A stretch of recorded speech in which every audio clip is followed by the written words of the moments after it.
Testing 1 2. Testing 1 2 1 2. Yep.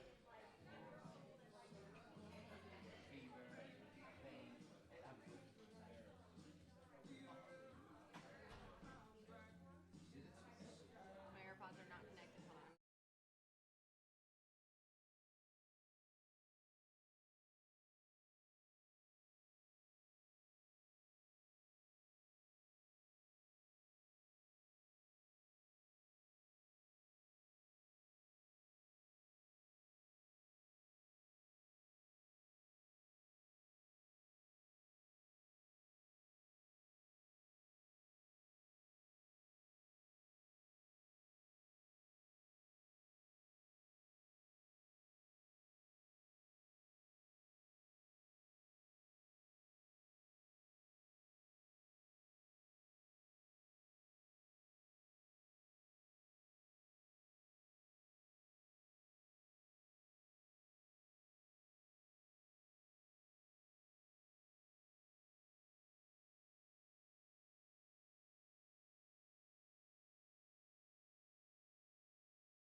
Go ahead and test. Testing 1 2 1 2. Testing, testing, testing, testing.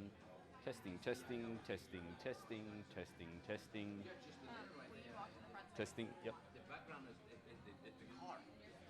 Testing, testing, testing, testing, testing. Testing, testing, testing, testing, testing, testing, testing. Testing, testing.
Okay. Testing 1 2. Test 1 2. Test 1 2. Test 1 2. Test 1 2. Test 1 2. Test 1 2. Test 1 2. Thank you.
Folks, I know that we've gone past the start time. However, I just wanted to give everyone an update. We're just waiting on a few more people to enter from downstairs. We're going to give them a little bit more time, and then we are going to get started. Appreciate your patience. Make sure that you've registered at the front and you've got the handout as well so you can follow along. We're getting started very, very shortly. Thank you.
Okay, folks. Morning, everybody. How are we?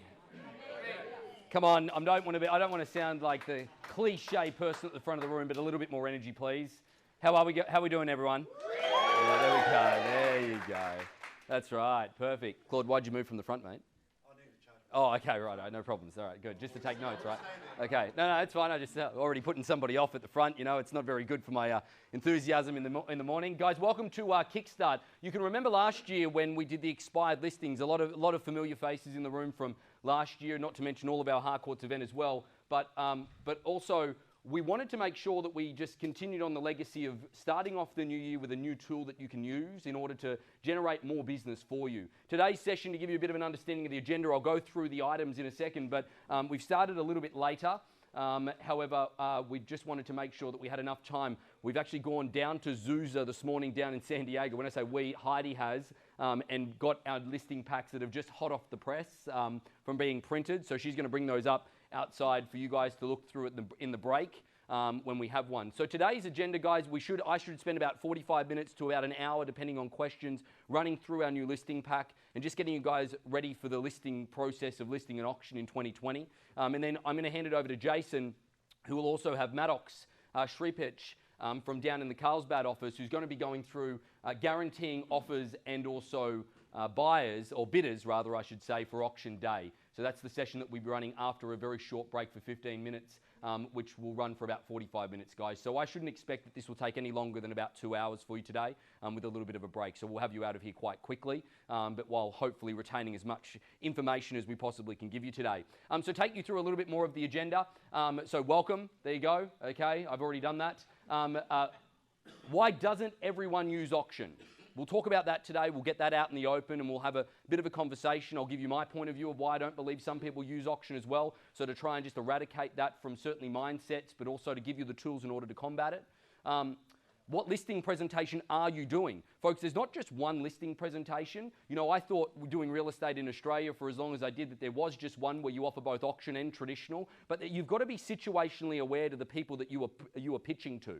Okay, how you got the business and where you got it from. So we'll go through that a little bit and how to handle that and identify that as well. How to get permission to talk about auction. I think that's one of the things that we can all, you know, a lot of the familiar faces in the room here today, most of you here in the room have done auctions before, okay? Some that haven't, but either way, guys, if you get the permission to talk about it and compare it to traditional, it's like clubbing baby seals for lack of better terminology, okay? It is that easy, okay? Sorry. Boo, sorry. Vegans, animal activist in the room, okay? All that type of stuff. Sorry, okay? However, guys, what I'm trying to point out is that it's easy. Dig the hole deeper. Okay. New auction listing presentation and the design of which we've gone about it. I'll go through that a little bit more, not to give it away. I've been told don't give everything away in the agenda like you normally do, Ben. I'm like, all right, no problems. Okay. The pitch. How do we pitch it? What's the language we use for each individual part of the presentation itself? So I'll take you through that as well. Case studies. Case studies is something that actually frustrates the auction team to absolutely no end. And the reason it does is because everyone always asks, well, hey, can I have particular properties from this particular area and this particular location for this amount of money? So we're going to talk about case studies a little bit further and how we've hopefully remedied that a little bit and how we're going to be remedying it further into the future of 2020. Okay. Purchase. How do we get the listing packs and how can you use them and what's the principle of how we can go through that. Also, guys, I will make mention a couple of times, we still have expired listing kits with updated statistic sheets in them from last year. We've updated those, so they're available for you guys to grab a couple out the back as well, because I do believe that, you know, the auction business last year, we did about 41% more auctions than we did year on year the previous year, okay? So I do believe it was based off the Kickstart that we did last year in perspective to the expired listing, getting everybody those text message videos and taking a different approach to the expired listing realm. It's interesting, one of the things I will point out, guys, in the beginning here, as some of you may or may not know, I've started offering auctions to agents outside of the Harcourts network up in the Bay Area as a reverse prospecting technique for Harcourts in order to, you know, get more officers and get more people on board. And it's funny, the look of absolute shock and awe when you say, oh, it's a great way to go after expired listings. And they're like, really? And then I had one agent call me and goes, can you send me the scripts? I'm like, sure. We sent him some scripts. And he called me and goes, holy shit, I've gotten 6 appointments in about an hour. What do I do now? So it's amazing how, we've found this holy grail of real estate within Southern California and also some of the other areas that ultimately we are offering auction in, being the Northwest and everyone that's viewing in today. But again, to have the expired culture like we have here, guys, and within the network that we do, I do believe that, it's one of those things that everyone's always begging for a way to prospect and stand out, and I think you guys have that, okay? And I don't think you should take it for granted. Okay, I'm going to be then handing over to Mr. Jason Scott to take over the session and going through what I mentioned before, guaranteeing offers and bidders for auction. This is a critical part of it, guys, because I can teach you how to get an auction. There's no problem at all. But if you don't run it correctly and you don't get the bidders or the offers, there's absolutely no point in you doing auction. There really isn't. Okay, so we want to go through those principles with you because, again, I'm all about making sure that we can give you the actual tools in order to get the business, but then how do you actually get it sold in order for you to get paid and feel some definite gratification for what you're doing, okay? Why is it important? I go through the journey of a buyer and seller a little bit further, okay, so that we understand that. Roles of the agent and the auction team. This can sometimes be clouded, folks, and we want to give it clarity. We want to make sure that we give it clarity for you so that you understand it a little bit further, okay? How to hold the interest. Okay, and get commitment. This is one of the things that a lot of people panic about. They panic when they get a good offer or any offer. Oh, the seller's got to take it, the seller's got to take it. When taking it through to auction would probably be the best form of getting more money for your client and making sure that you can make a bit more of a promotional event out of what you've done. Okay, so either way, diving into it completely straight away, folks, is that why doesn't everyone use auction? Does anyone want to give any suggestion to that? I know I've got a couple of answers on the board there, but why doesn't everyone use auction? They don't know about it. They don't know about it, correct? Yep. When they do know about it, why don't they use it? Afraid of it? They have the stigma of auction. Stigma? That's right, absolutely. And I think that the one thing that I've noticed is, and I think that this is the problem with pitching auction, is there's so much of it. There's just so much that is involved in each individual part of auction in the sense that they just don't understand it. Sitting down with, it's interesting again, having to start again and talk to people in an area, being the Bay Area, that doesn't have an understanding of it. Again, we take what we've done here in Southern California and other parts of the country for granted in that sitting in front of people. And have you ever seen a dog when it's confused and it goes like this? Huh?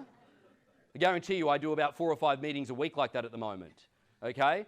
And it's interesting because if you can't put the visualization of auction, or you're not good at pitching it to give a visualization of what it actually is, it's a pretty confusing thing, wouldn't you suggest? It is. Like if you go through everything and if you rattled it off in your own mindset, okay, so we've got to do all of these disclosures and paperwork that we have to do, and then you've got to get approval from the My Auction system, and then you've got to go through, and that's only the beginning and I'm already confused. Okay, so if we can put it in more of a tangible format for you, like hopefully we have done, is that then we will be able to make sure that people can understand it further and you can tell the story a little bit better. Okay, we fall into the trap, okay, of overselling the process as there is too much to sell someone and it becomes overwhelming and confusing, guys. As I told you, we fall into the trap of trying to talk our way into that auction, and then we talk our way out of it by giving them too much information because we think that they don't understand it. And also, not to mention as well, guys, I've done this a million times, probably a million times more than anyone else in the room. But the reality is that if you get a question or you get a certain, if you go down a certain path with it and then you don't, and you forget to pitch a particular part that's really important of the process, then you get upset with yourself because they didn't hear it correctly or you don't think it's hit home as much as it possibly should. So this is about making sure that every part of auction can be displayed to the sellers. Okay? Every part of auction can be displayed to the sellers. Again, you guys are fighting an uphill battle. You say traditional real estate, they already know what that really is. Well, they probably don't, but they believe they do. Okay? You list it with a price. And ultimately, if it doesn't sell, you reduce that price and away you go. There's not really much that you have to paint a picture of, right? The most confusing part is once you find somebody and you put it into escrow is then what has to happen within escrow. I believe that's probably the most confusing part of traditional, okay? But with auction, when it is something different, we've got to get better at giving them a visualization of the process. Now, again, I'm not knocking anything that we have done. You know, we have generated an incredible volume of auctions based off the principle of what we've already given you to pitch to people. We're just trying to make it even easier for you. Okay? I'm trying not to use that term I used before. Okay? So either way, guys, being situationally aware is an important aspect of what the presentation is. Okay? Most of you have done the accreditation. Some of you have done it recently, as I did it Tuesday, Wednesday of this week. Okay? I always talk about the two types of listing presentations, guys. The first one is an expired or previously listed property. I don't think you should waste your time with going in and talking to them about traditional real estate folks. You've gotten the appointment most of the time based off the auction process anyway. Go in there and simply talk auction. Okay? However, I still believe you need to get permission to talk about auction even in an expired listing presentation. And the reason I still believe that is by the time you actually get there and go to the appointment, they may have already forgotten why they let you in the front door anyway. So you've got to remind them why you were there. Okay? The second appointment is new to market. Now, guys, I know that expired listings, and I talk about it a lot, but I don't believe that anybody in this room wants to continue doing expired listings for the rest of their life. Okay? If you do, just be careful of the person you're sitting next to if they say they want to, okay? They might be mentally unstable, but they want to deal with the path of most resistance for the rest of their life, okay? I don't know that that's probably a very sane thing. But the reality is, guys, is that being situationally aware that if you get a listing opportunity out of prospecting around your auction, out of your sphere, a new home to marketplace, you need to make sure that you're giving them a choice. Traditional and auction, because you don't want to be labelled as the auction agent if they don't like it, because then you can't get the business. You should be labelled as somebody that can offer both, because this is simply a tool in your tool belt, guys. This is not something that is gospel, okay? Because not everybody likes auction, but I can assure you they will like auction when they don't sell, okay, after a few weeks.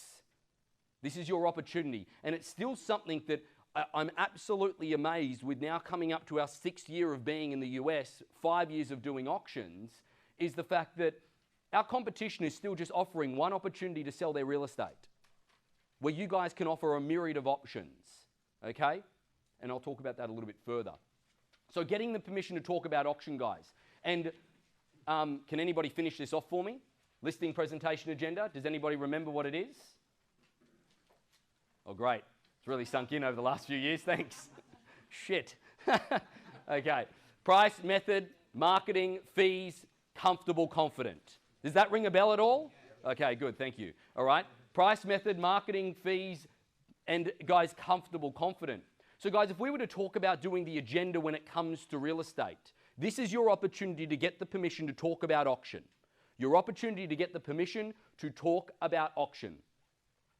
So Mr. and Mrs. Seller, the one thing that I want to do today is I want to run you through an agenda, because I have a really big problem with real estate. I can talk until you're bleeding from the ears and I'm blue in the face. So I want to make sure that I fulfill my obligation today as a real estate professional by giving you all of the options that you need to make an educated decision on the way that you would like to move forward with selling your home. So today what I would like to do to keep us on track would be to set an agenda. Is that okay with you? Sure. Okay, great. First of all, I want to ask you 3 questions just to make sure that we're on the same page. Okay, what are you looking to achieve out of today's meeting? Oh, we're looking for, get an understanding of what you think the property's worth. Okay, no problems. Oh yeah, also how much are you charging? We really want to know that. Okay, fine. Second question, how will you be choosing your real estate agent? Well, fees or, someone we trust. Okay, sure, no problems. And thirdly, how would you like me to close you today? Sorry? What do you mean?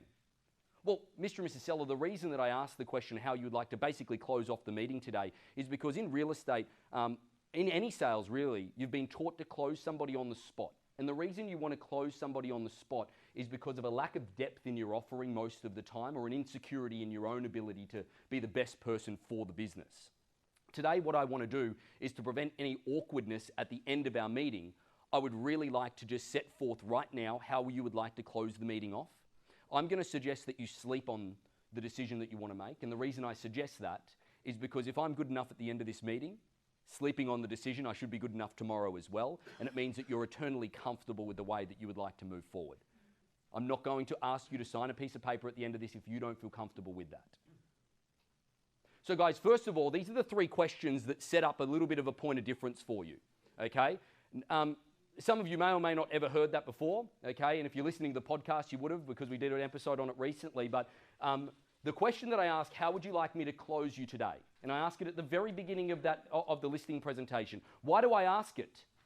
Because most of the time there is this awkward transition right at the end of the meeting where you're like, so, Or you've been taught, with all due respect to him, some sleazy salesman script from Mike Ferry, Tom Ferry, Brian Buffini, some bullshit like that. So, just so I can get an understanding of something, well, why don't we just, fill out the paperwork. You don't have to sign it now, but blah, blah, blah. And you sound like a sleazy salesperson. I've never closed somebody on the spot because I've only ever found that they wake up the next day and if they regret the decision or they feel pressured into the decision, okay, it's not a good start to that relationship, you automatically having to go over there and sell yourself again. Okay? So I always think that also, not only have I put them at ease that I'm not going to pressure them into anything at the end of this transaction or this meeting, I have also pointed out the reason why people try and close you on the spot because of an insecurity in their own ability to be good and a lack of depth in their offering. That is the only reason. Has anyone ever been to like Irvine Spectrum? You're walking through the middle of it, you've got shops on the side, and then the guy from the Dead Sea of something grabs your hand and starts rubbing moisturizer on it. It's like, what are you doing? And he tries to close you before walking into any of the stores, because technically if you took that product and you compared it to something that was like L'Oreal or something like that, a major brand, first of all, the major brand is better because it's got so much scientific development behind it, but that is actually probably more expensive than this stuff here. They're just trying to close you on the spot so that you don't have time to figure out that sale or that product is inferior to the other stuff. You don't have time to compare it. That is the reason why you have been taught in real estate to close people on the spot, so that they can't dig any deeper to you.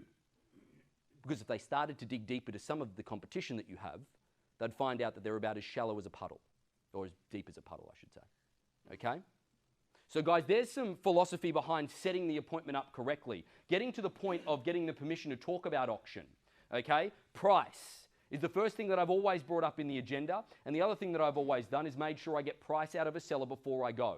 Now, this is one of the other things that I want to talk about, guys, because unfortunately, again, we can give you the tool of listing presentation material, of the auction process, but it doesn't matter if you walk in there and you sprout out an opinion of what you think their home is worth, and it's wrong. I give an example of a person that will remain nameless, where a property, I walked into a listing presentation, it was about 2 years ago now. I walked in there, okay, and the lady sits us down, and first thing she asks, what do you think my home is worth? Okay, the agent, without me being able to kick under the table or jump over the table and put my hand over their mouth, okay, was, I think, between 13 and 14 million. She's like, well, this meeting's over. And I'm like, oh, okay, here's Ben trying to dig our way back out of the tunnel, okay? Oh, but hang on, we've got a process, blah, blah, blah, blah. She's like, I don't want to hear it. I don't want to talk to you guys. At the end of the day, I want more than $15 million, okay? I'm not going to talk to you any further. Thank you very much for coming, okay? And then the agent started to push a little bit further and harder. Yeah, and she asked us to leave quite forcefully at that point and say, okay, so me being there or having the auction process, did that help that situation? No, because the agent did the cardinal sin of forming an opinion of price when you are not willing to write a check. Okay? So that's the first problem, getting a price out of somebody before you go. Now, just so everybody knows, that property sold 2 weeks later for a little under $15 million. 2 weeks. Because the agent gave an opinion of price, they missed out on that transaction. Now, moving through to method. Mr. and Mrs. Seller, today not only are we going to talk about the traditional means of selling real estate, because that's something that I offer as well, but I'm going to talk about our non-distressed auction process. Oh, what do you mean, auction? I don't need to sell my home, Ben. I don't need to sell my home. Okay, well, that's okay, but as a real estate professional, I feel obligated to give you all of your options today, and it's just another option that we have, and I want you to understand the flexibility that you have when listing your property with myself as an agent. Because not only can we use traditional, we can use auction as well. I'll tell you what, why don't we just talk about it for 5 minutes so then I fulfill my obligation as a real estate professional to give you all your options. If you don't like it, we don't use it because I offer both. I actually do more of my business traditionally, actually. Getting the permission to talk about it, guys. It's actually quite easy, not just simply striking it upon them. And again, I'm talking about your second listing presentation. If it's an expired listing presentation, I would still do this agenda and I'd simply get to the method section. Mr. and Mrs. Seller, we're going to talk about auction today. Obviously, that's the way that we got the appointment. I just wanted to confirm that you're comfortable doing that. Oh, yes, that's why we invited you in. Great. So you're always not assuming, guys, because if you assume, I do think that you can get it off rails very, very quickly. Marketing fees, comfortable, confident. Again, do the listing presentation training that's going to be next month with John and Jason if you want to go through those in a little bit more depth, okay? So again, I don't want to talk about auction. If they say that, guys, if the script is there in your booklet, if you wanted it, we will send out the slides to you after this as well, okay? But as I said, I would feel uncomfortable as a real estate professional if I didn't give you all your options today. I want you to understand the flexibility that I can bring to selling your home versus a traditional agent. So pointing out, guys, this is a wonderful time to point out, because you will point it out a number of times in your listing presentation. Mr. and Mrs. Seller, the wonderful thing about going with us is the fact that we can offer you the traditional means of sale to begin with. We can put it out at any price, see if there is any low-hanging fruit out there, and if there's not, we can convert the property to auction. Or we could do things in reverse. We do the auction process, get a really good gauge of what the marketplace has to say, and then we can go traditional if we don't get the result you're comfortable with. You are in complete control. Showing that type of flexibility, guys, where you could also point out, Mr. and Mrs. Seller, if I'm a traditional agent, I would come back and just ask you for a price reduction over and over again. And I have a visual prompt for that when we get to the listing presentation. Okay? So, this is the agenda that we're going to go through with the listing presentation that we have created for you guys. John, have you got a copy for me? Yep. So, folks, this is the agenda that we've sort of put together for the auction listing presentation. Who we are, why auction, auction versus traditional, the process, which is then pre-live, auction process, exposure, the process pre-auction, the process post-auction, what's next. Okay? And guys, this is what we have that will be available for you. This is designed as well, your listing presentation is designed to be your copy. If you are feeling incredibly rich, okay, then by all means leave them with your sellers. No problem at all, okay? However, this here should be your copy. We have got a digital link that I will share to you, which is a digital booklet, okay, that they can flick through, which is a website. If you wanted to send that to them after the listing presentation as a form of follow-up, I think that could work really well. We'll talk about what happens next afterwards, okay? Now, the presentation today that I'm going to take you through, guys, okay, is in landscape format. The booklet is in portrait. There you go. Yeah, it's in portrait. Okay, there's no landscape in any of it whatsoever. It's in portrait. I was looking for that word. Okay, it is in portrait. So they will look a little bit different on your slides versus what is in the booklet. Not to mention as well is that the presentation itself, if you can see it, I'll hold it up, is that it's got tabs. It's got tabs in them. Okay, which why auction and all the agendas that I just took you through as well. So when I take you through that, that is there. So, first page. So obviously at the front of it, it stipulates, again, everything speaks, guys. This has been designed that I can give it to you, and essentially all of the scripts are already on the page. Do everybody remember taking the auction accreditation if you've taken it so far? Okay, is the fact that how was the work booklet designed? Is that every script that I said was in that work booklet. So this has almost been designed that everything on every page speaks to the factor of that you don't have to talk about it if you didn't want to. You could sit there in silence if you wanted and just flick through. Don't do that. That'd be so creepy. Okay? That'd be the creepiest listing presentation ever. Okay? So rethink real estate. It's not the promise of a price. It's the process to find the value. Have you ever heard that before? Okay? Again, pointing that out. All right? So Harcourt's Auctions, the international network that we come from. Okay? 13,000 plus auctions a year. Over 900 auction-accredited agents in the United States, 6,600 auction-accredited agents worldwide, okay, and the countries that we are doing business in. Okay, gives you that international flair, right? Will that get you the business? Probably not, okay, but it's lovely to be able to put out there, right? Then we have our history, guys. Excuse that being a little bit fuzzy. It's the presentation. It's not like that in the booklet. We have the history. So the Wellington Register, if you don't know the story behind this, if you've attended auctions, I use it every single time, okay? The Register, right? This is a Wellington, New Zealand newspaper that is dated February 5th, 1889, and it shows our auction department, folks. That is how long we have been refining the process for over 130 years. Now, that is a wonderful story to be able to tell, but guess what? I miss out on that probably about 60% of the time I talk about auctions because I just don't have the prompt. So this is what I mean, is that this process has been designed and this listing presentation has been designed to prompt you the entire way through, okay? Next is the timeline of the auction process and the timeline of what Harcourt's is. Founded in 1888. I believe also somewhere along that timeline, it actually says, I know it's difficult to read here and it might be difficult to read on your slides.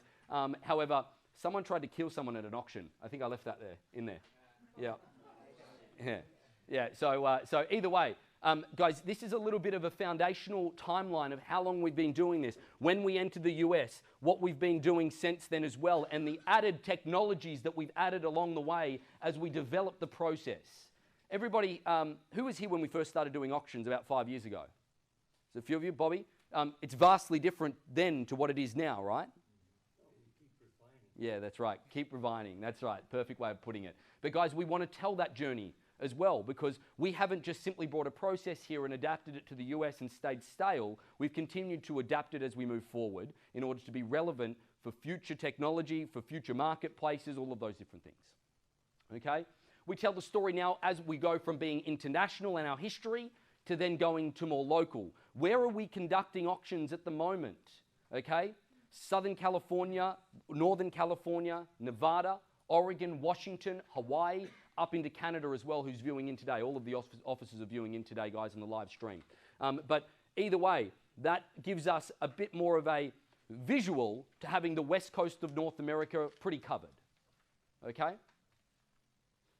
The team's grown. There's a few people that you may or may not know on here, okay? But it also shows the power that is behind it. The power that is behind just the auction process. This is your team, folks. This is your team. This is your team, part of your team.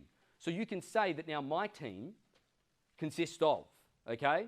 So there's myself, there's Jason, there's Jonathan, who you know. Daniel is one of our Bay Area representatives. Josh Prokopis, who is going to be doing some auction stuff for us up in the Bay Area as well. You've got Anna with a myriad of auction experience. Shannon Measuritz, who was up in Oregon, is going to be coming back and heading up the Bay Area with us as well. Heidi, who is the backbone of the office. Chris is still, as he's international, he's still running the hub and everything internationally. That is the perfect part about being an international company, guys, is part of his role, 20% of his role is still incorporated into the US and into auctions, so which is great, the flexibility to do that. Kerner, who does everything, I should say, and she's up at the back there playing DJ Kerner at the moment with all the live stream. Kelly, who's our finance, and Callista, who again is everything as well. So at the end of the day, folks, you know, you've got a really big team behind you that ultimately you can say is your team.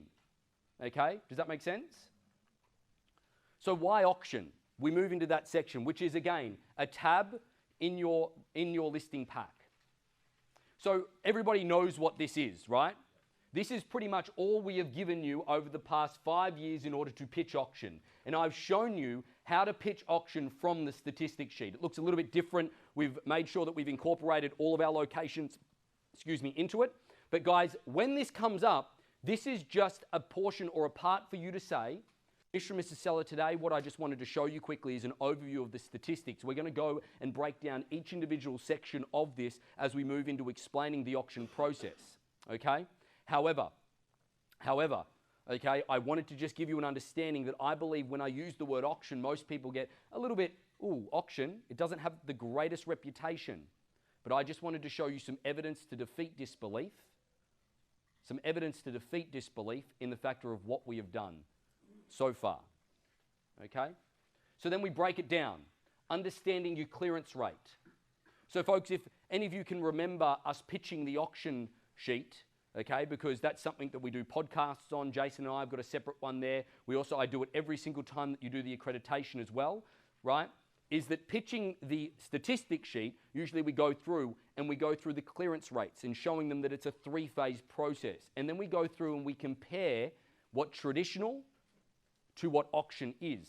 So again, we have a success rate of X. Now guys, these are going to be our yearly statistics. We will release this every 12 months and just give you the previous 12 months year on year, okay? So that will be the yearly statistics, right? So 91.6% total clearance, okay? Before auction is 43%. Now, on auction day represents over 40% of our transactions. Guys, just so you know, that is incredible. We started off selling, what was it, like 70% of our properties before auction. So it goes to show the development of the acceptance of the auction process within our marketplaces, okay? And also the commitment of you guys to getting people registered to bid.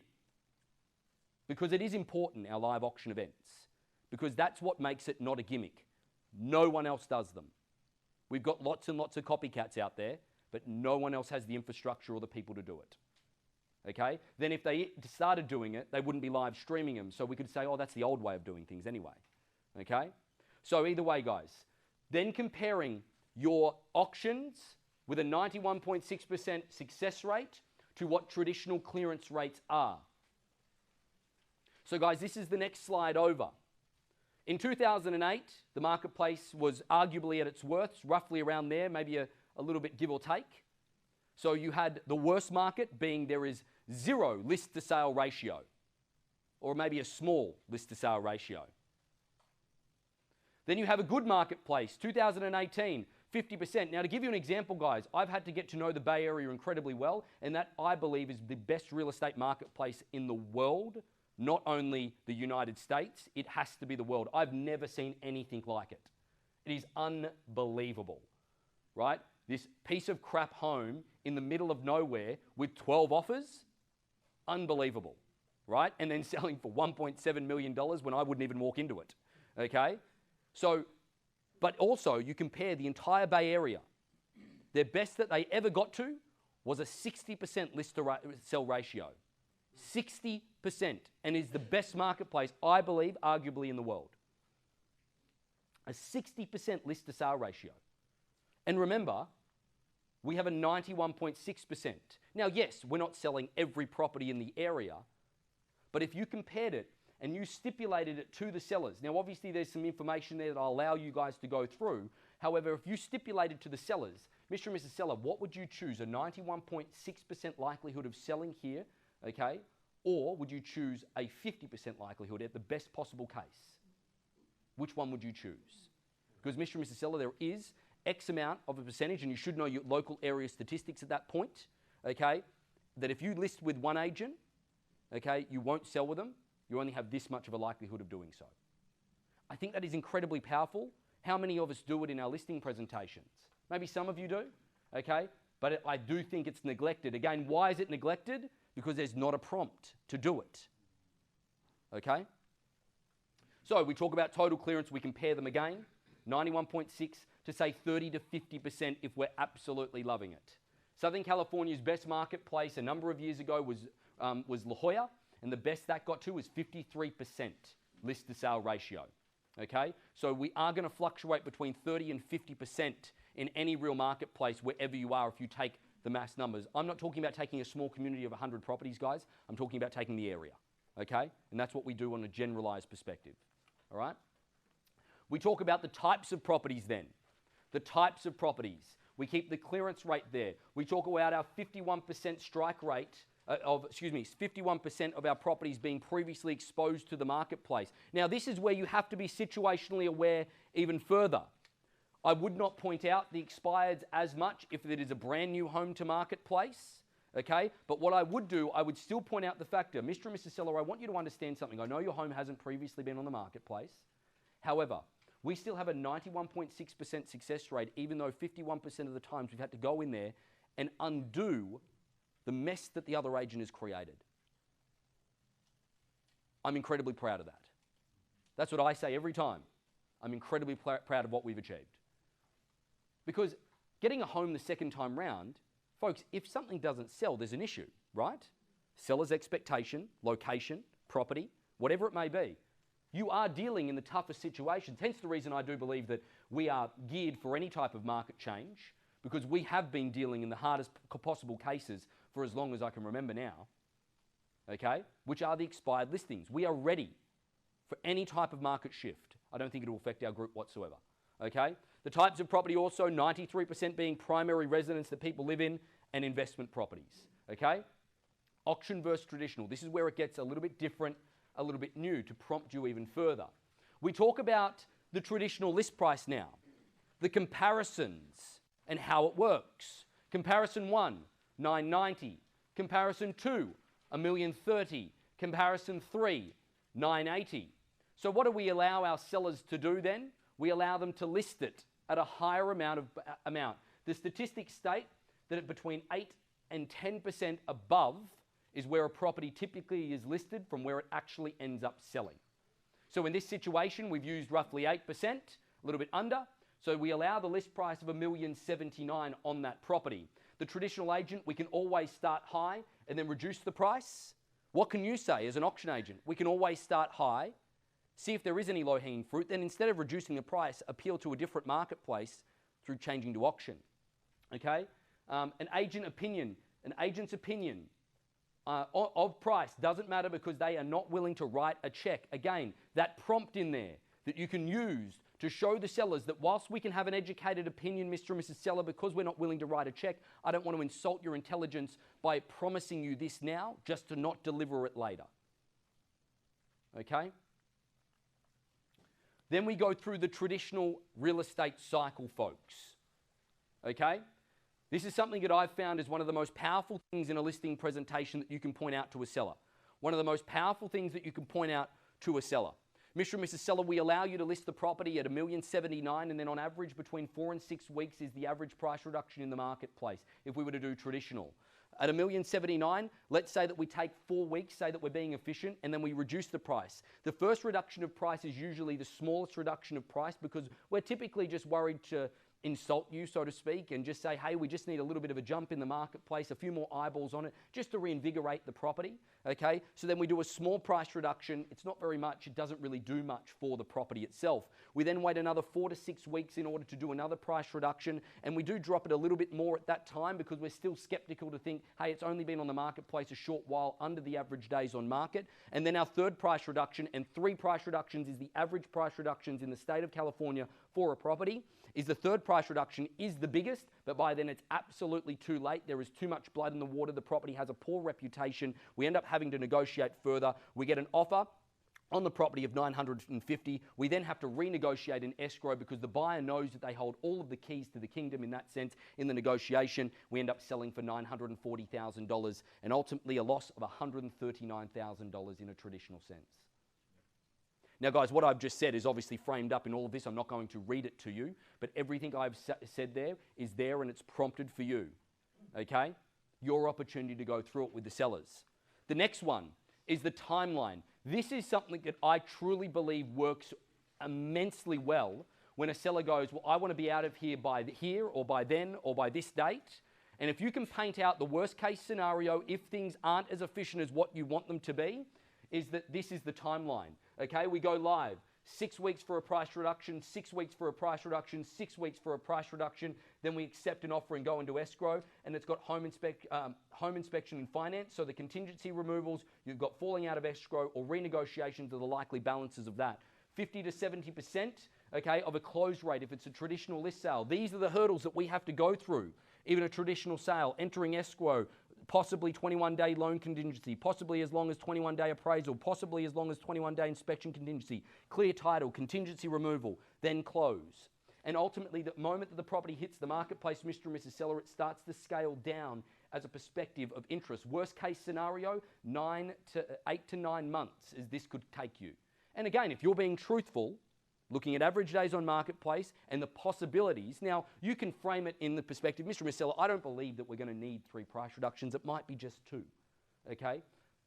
But please understand, Mr. and Mrs. Seller, is the fact is that I'm showing you what the worst case scenario is because every agent prepares you for the best case scenario and you just become disappointed later, okay? Now, the other thing that we need to point out as well, again, a powerful statistic, market engagement on a property. After the first 7 days, a property loses steam. This is from Zillow, okay? Zillow has these statistics, okay? Then we have a decline of showings and a decline in engagement, right? 3 days on the marketplace after you do a price reduction, you have then 3 days where the activity sort of levels out, stays the same because more people are looking at it, and then it starts to decline again. So if you think about it, if you were going to efficiently list a property traditionally, list it for 7 days, it doesn't sell, price reduction, 3 days doesn't sell, price reduction, 3 days doesn't sell, price reduction. Who's ever going to agree to that? Right? But people think, oh, we're not in a rush to sell. And then we explain here, time is not your friend, folks, when it comes to being on the marketplace. Regardless of your financial situation, you should be looking to sell your property in a shorter time frame so that therefore it doesn't get a tarnished reputation. We talk about the imitation auction.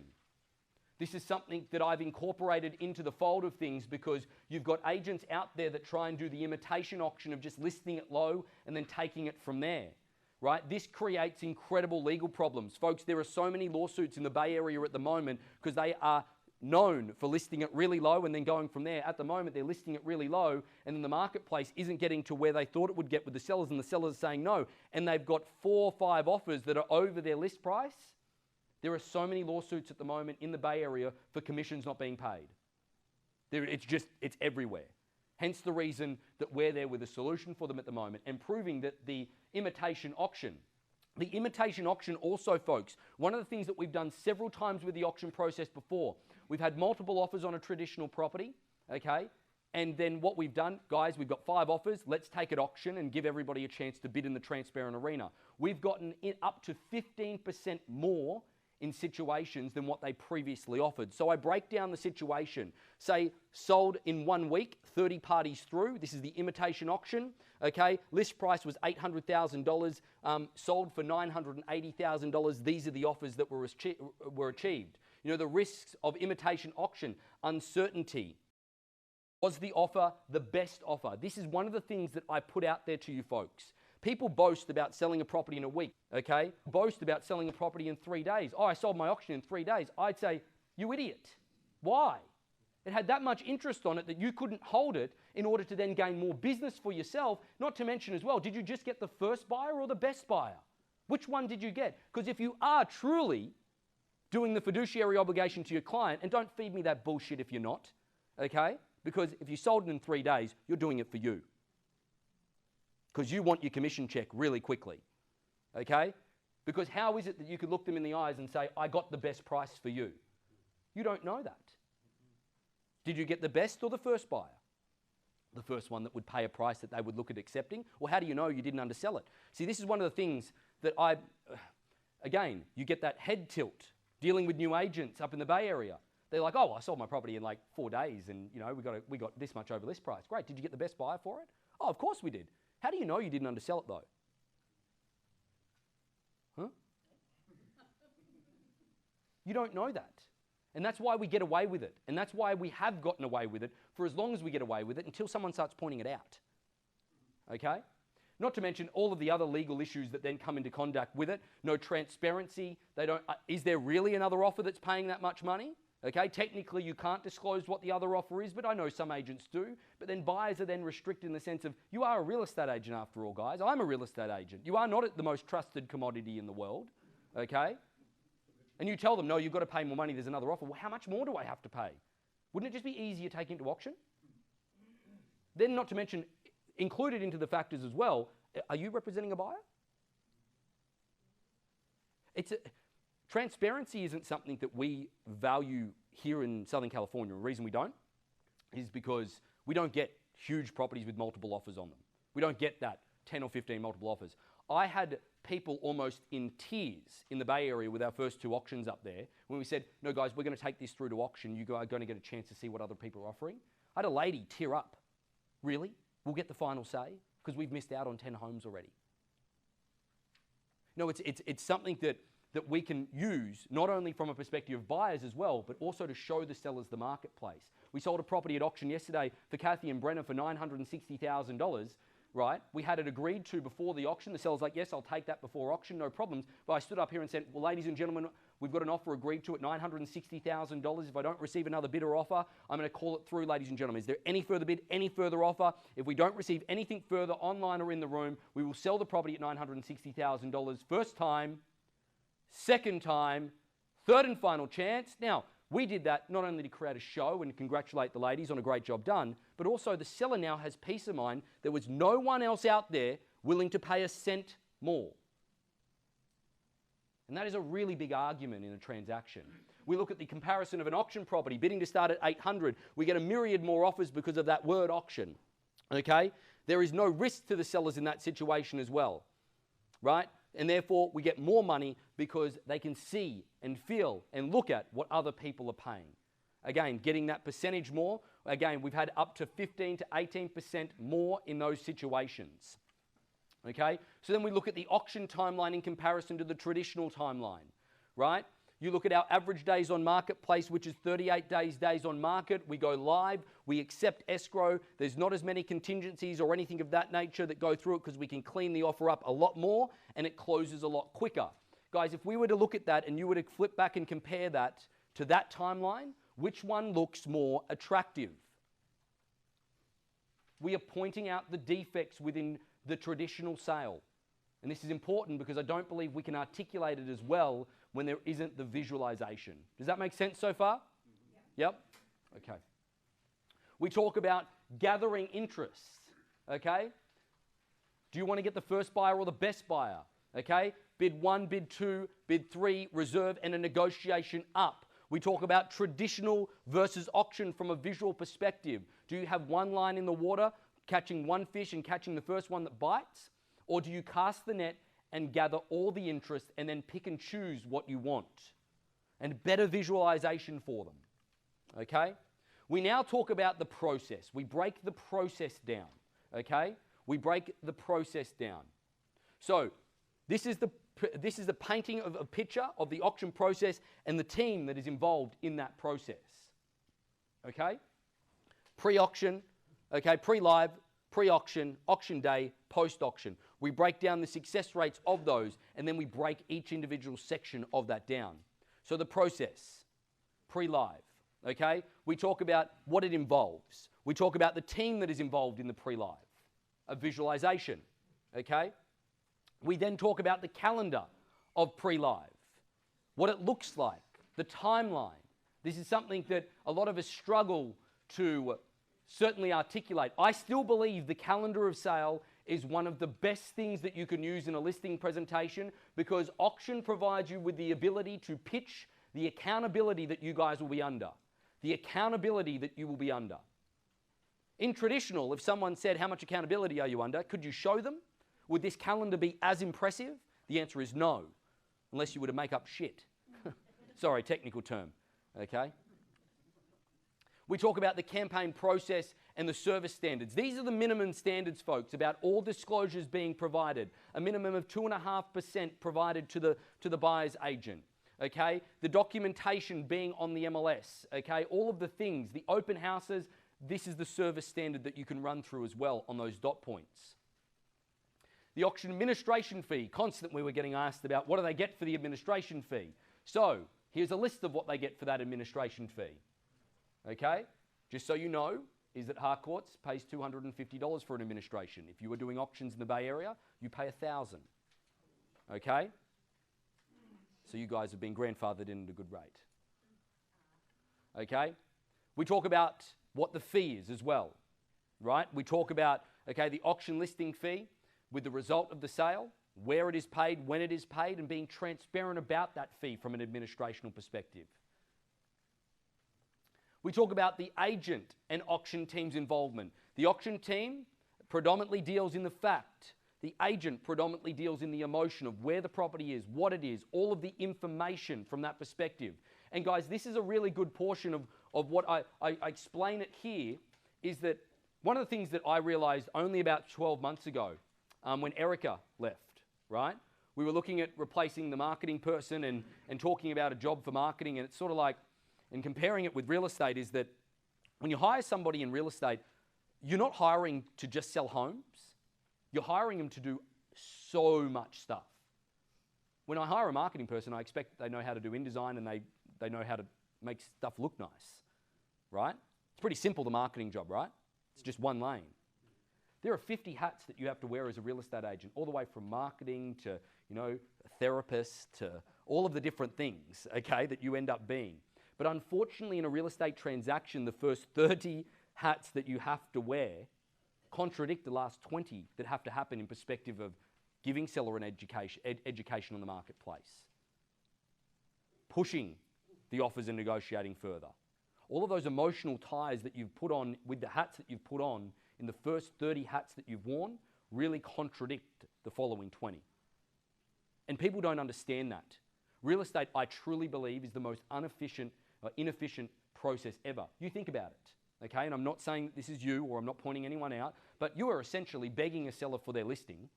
So therefore, you give an opinion on price, which you shouldn't, and that opinion of price is always what? A little bit inflated because we buy the listing, okay? And we want to give them a bit of delusion of grandeur and that I can get you a bit more money, okay? Because we are a commissional-based business and we need to get the business before we are paid a commission. It's a pretty vicious loop if you actually think about it, because then that contradicts everything else that has to happen, because you have to basically go back and say, Mr. and Mrs. Seller, I've been guilty of trying to get you too much, but I'd rather be guilty of trying to get you too much than too little. But not many of you can articulate it that way. So you've got to point it out to a seller in the beginning to show how truthful you are being in the transaction and how the auction team complements the process with you by dealing in the fact. Okay? Yes, this might be a touch denigrating to you folks. It might be a touch when you say, Mr. and Ms. Seller, I've identified within traditional real estate the flaws, which are X, Y, and Z. Okay? Is that I need to be emotionally connected to your home. I need to be emotionally connected to you. I need to get you every single last cent. I need to want to make sure that I'm getting every single cent out of the marketplace for you and getting you the best result possible, and I'm defending your expectations and defending your home. But that doesn't help me in my negotiations because I can get too emotionally attached to the outcome. So that's where we bring in the auction team to help from that perspective. Okay? Guys, the auction team service standards then. Everything that we do in that transaction. This is something that you can go through and you can read through in your own time. I won't step you through it. But the reality is pointing it out in your listing presentation to a seller, they can understand the depth of involvement we're in. It's not just a plug and play thing. We are there every step of the way. And I can guarantee you the only auctions that don't work are the ones where the auction team isn't involved with you. Okay?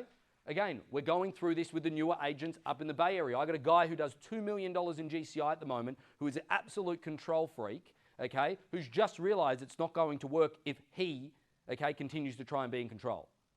But it took him since November last year to realize that, okay? If you can realize it now and you can put it into your pitch, you'll get way more business.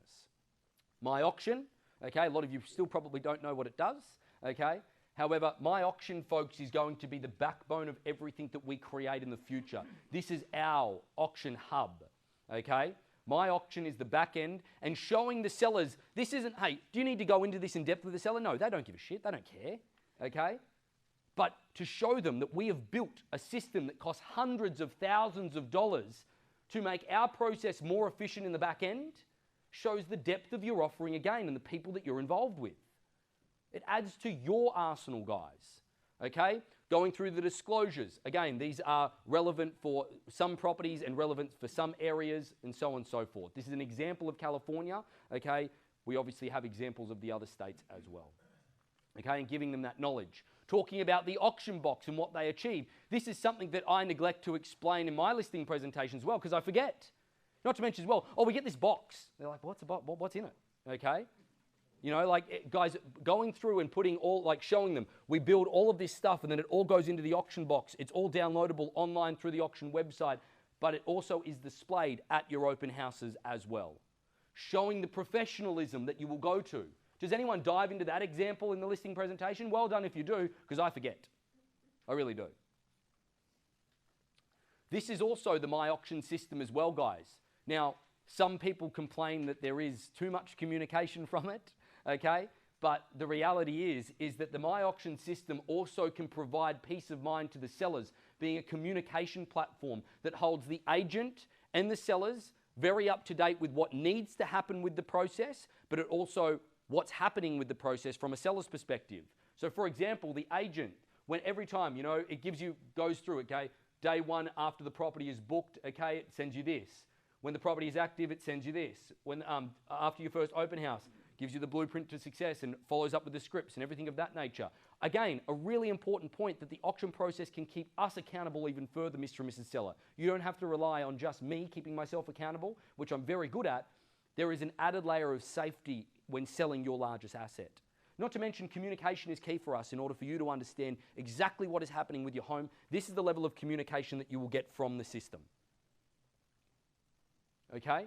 You will know at every point what is going to happen next, just in case we get too busy to articulate it to you, because sometimes we can get caught up in selling your biggest asset.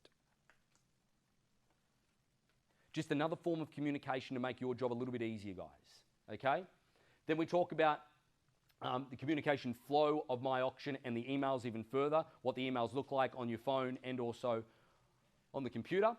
Then we dive into the process, auction pricing. This is something I believe that we've failed with immensely with not giving you guys really good resources to explain the pricing strategy. Explaining the bidding to start from and the reserve price and all that can get really confusing, okay? And you may think it, like you may be good at articulating it, but it can get really confusing. Again, this is something that I've reflected on and that I need to push with our sellers multiple times for them to understand it. Yes, that is a big script there, but it goes through the auction process and talking about how it doesn't have a ceiling and it creates a negotiation up and that it generates different buyer pools and marketplaces. But it allows a visual for you to show that negotiation up from an advertised price at bidding to start from X amount of dollars. The reserve, it is a non-disclosed price, which the sellers and only us know, okay, being the listing agents and everybody. And then we use the competition, fear of loss, emotion, and transparency to get you a premium market value. Okay, again, another visualization that you can use to explain the process of pricing. Then we compare them side by side. With respect to pricing, traditional is a negotiation down. We've already used that example. The imitation auction, okay, which only works in certain trend marketplaces, provides elements of risk. And yes, you can get over it, but then there is the psychological problem and the barrier of somebody paying over a list price. They will only pay so much more without feeling like they are getting ripped off. It's one of the feelings that a lot of buyers have after talking to a lot of them in the Bay Area. They know how much they paid over the list price. It's not a starting price, it's a list price. And they can get a little bit sensitive about that. Going into listing presentations up there, they'll say, well, we paid this much over the list price. And you're like, so you guys are expecting to get more now? Well, isn't that how it works? No. And they get a little bit shocked. Oh, so I paid over the list price. It should be worth more though, shouldn't it? No, you paid the maximum at that period of time. Because the market's changed right now. We can't generate 50 offers on your property at the moment. And even if we could use auction and get more money. We show how auction is a negotiation up. Again, another visual standpoint. We can say it to a seller, and I do believe that's one of the better catchphrases. It's a negotiation up instead of one down from a price, but it helps with the visualization. Okay? Again, this is all about visualization. If you haven't ever seen me do this on the whiteboard, I generate two properties side by side. Okay? I generate two properties side by side, and I put the buyer pool down the middle. Right? I put the buyer pool down the middle. Now, I show in a traditional sense of real estate is that you've got a traditional list price of $1,079,000. Okay, the property is overpriced and missing the marketplace, and automatically when you put a price on the property, you automatically tell people what they are not going to pay or that they're not going to pay much more than it. So again, you captivate a marketplace. In my eyes, I'm being generous with this graph. I believe you captivate anybody that's under that list price or doesn't have the money because they know that you will negotiate down. So there is an element of missed engagement. Folks, this is showing auction in its truest form. One of the greatest pictures that you can have in auction is to show them that they go, where do you get your buyers from? Well, Mr. and Mrs. Seller, we generate a marketplace that isn't usually generated. What do you mean? Well, folks, we actually get buyers in the door that never thought that they could afford to live in this particular neighborhood, never thought that they could buy this type of property. They've been looking at properties that have been lesser values for than yours. And you might say to me, why do we want those people? Because they are actually technically the best buyer. Why are they the best buyer? Because they are so emotionally attached to your property because they haven't seen anything like that in comparison to it, that they want it so much more now that they think they can have it, they will find the money. The buyers that actually have the money are the actual buyers that aren't the best. They know every home that's sold in the area. They know all of the comparables in the perspective of what they were and how many square footage they were. They start comparing your property. So would you prefer a market value or would you prefer a premium? Well, premium, excellent. We need the buyers that aren't considering your area at the moment. That's what auction creates, okay? So the process in perspective of exposure. Guys, I've chosen to change the word marketing to exposure. Marketing is an awful word, okay? I really don't like that word. And I guarantee you that all of you don't like that word because if a seller said, how do you market my property? Do you want to jump over the table and kill them? Okay, because you don't have a good answer. No one has a good answer. And good luck to you if you can convince me that your answer is good. You have the same answer as everyone else. We pop it on the MLS and we syndicate. Thanks very much for coming. Okay? So, exposure. But this is where you can say, Mr. and Mrs. Seller, I don't want to lie to you and overinflate what we're going to do on a marketing perspective because we can do anything that anyone else can for you. But the thing that I need you to understand is that the best property in the world will remain unsold based on price. So if we don't get the price right in the very beginning, Mr. and Mrs. Seller, and getting the price right is so difficult to pinpoint of leaving money on the table or overinflating, is that then our marketing is useless. If the price is wrong on your property, then I might as well light $100,000 of marketing dollars on fire because rather than use it on your property, because it's never going to work. Where we fall into the trap of things, Mr. and Mrs. Seller, is that thinking that our property is on the market in isolation. When it's never on the marketplace in isolation, it is always on the marketplace in competition. So we need to outprice or outprofile. And the benefit of auction, Mr. and Mrs. Seller, it does both. We outprice through our bidding to start from, but we also outprofile through the word auction. Have you ever met a buyer that wants to pay too much, Mr. and Mrs. Seller? No, I haven't. And this is a prompt. So you're in competition with everything else in the area. We need yours to stand out based on a perception that there is possibly a deal. 95% of buyers that are introduced to the property don't do anything. One of the reasons I love online, Facebook, Instagram marketing, because it never sells a home, but it presents really good reports you can give to your sellers. Okay? Mr. and Mrs. Seller, I had 10,000 engagements on your property last week. They can never question what you've done. Okay? But the word auction is the tool that brings in 51% more people through the front door of an auction than what it does traditionally. Okay? And that all points that out. That's the power of auction. We can put it in the same avenue. I put your property traditionally in Zillow. We'll get 15 clicks. I put your property in Zillow with auction, okay, and we get this much more. We talk about the auction website. Guys, these are, you can't really see them very well.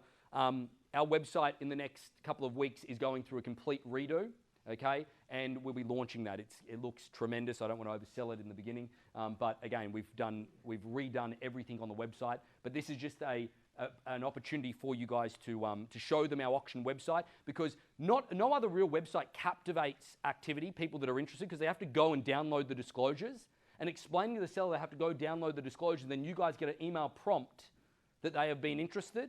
That's great captive audience in order to make sure that no one's missed.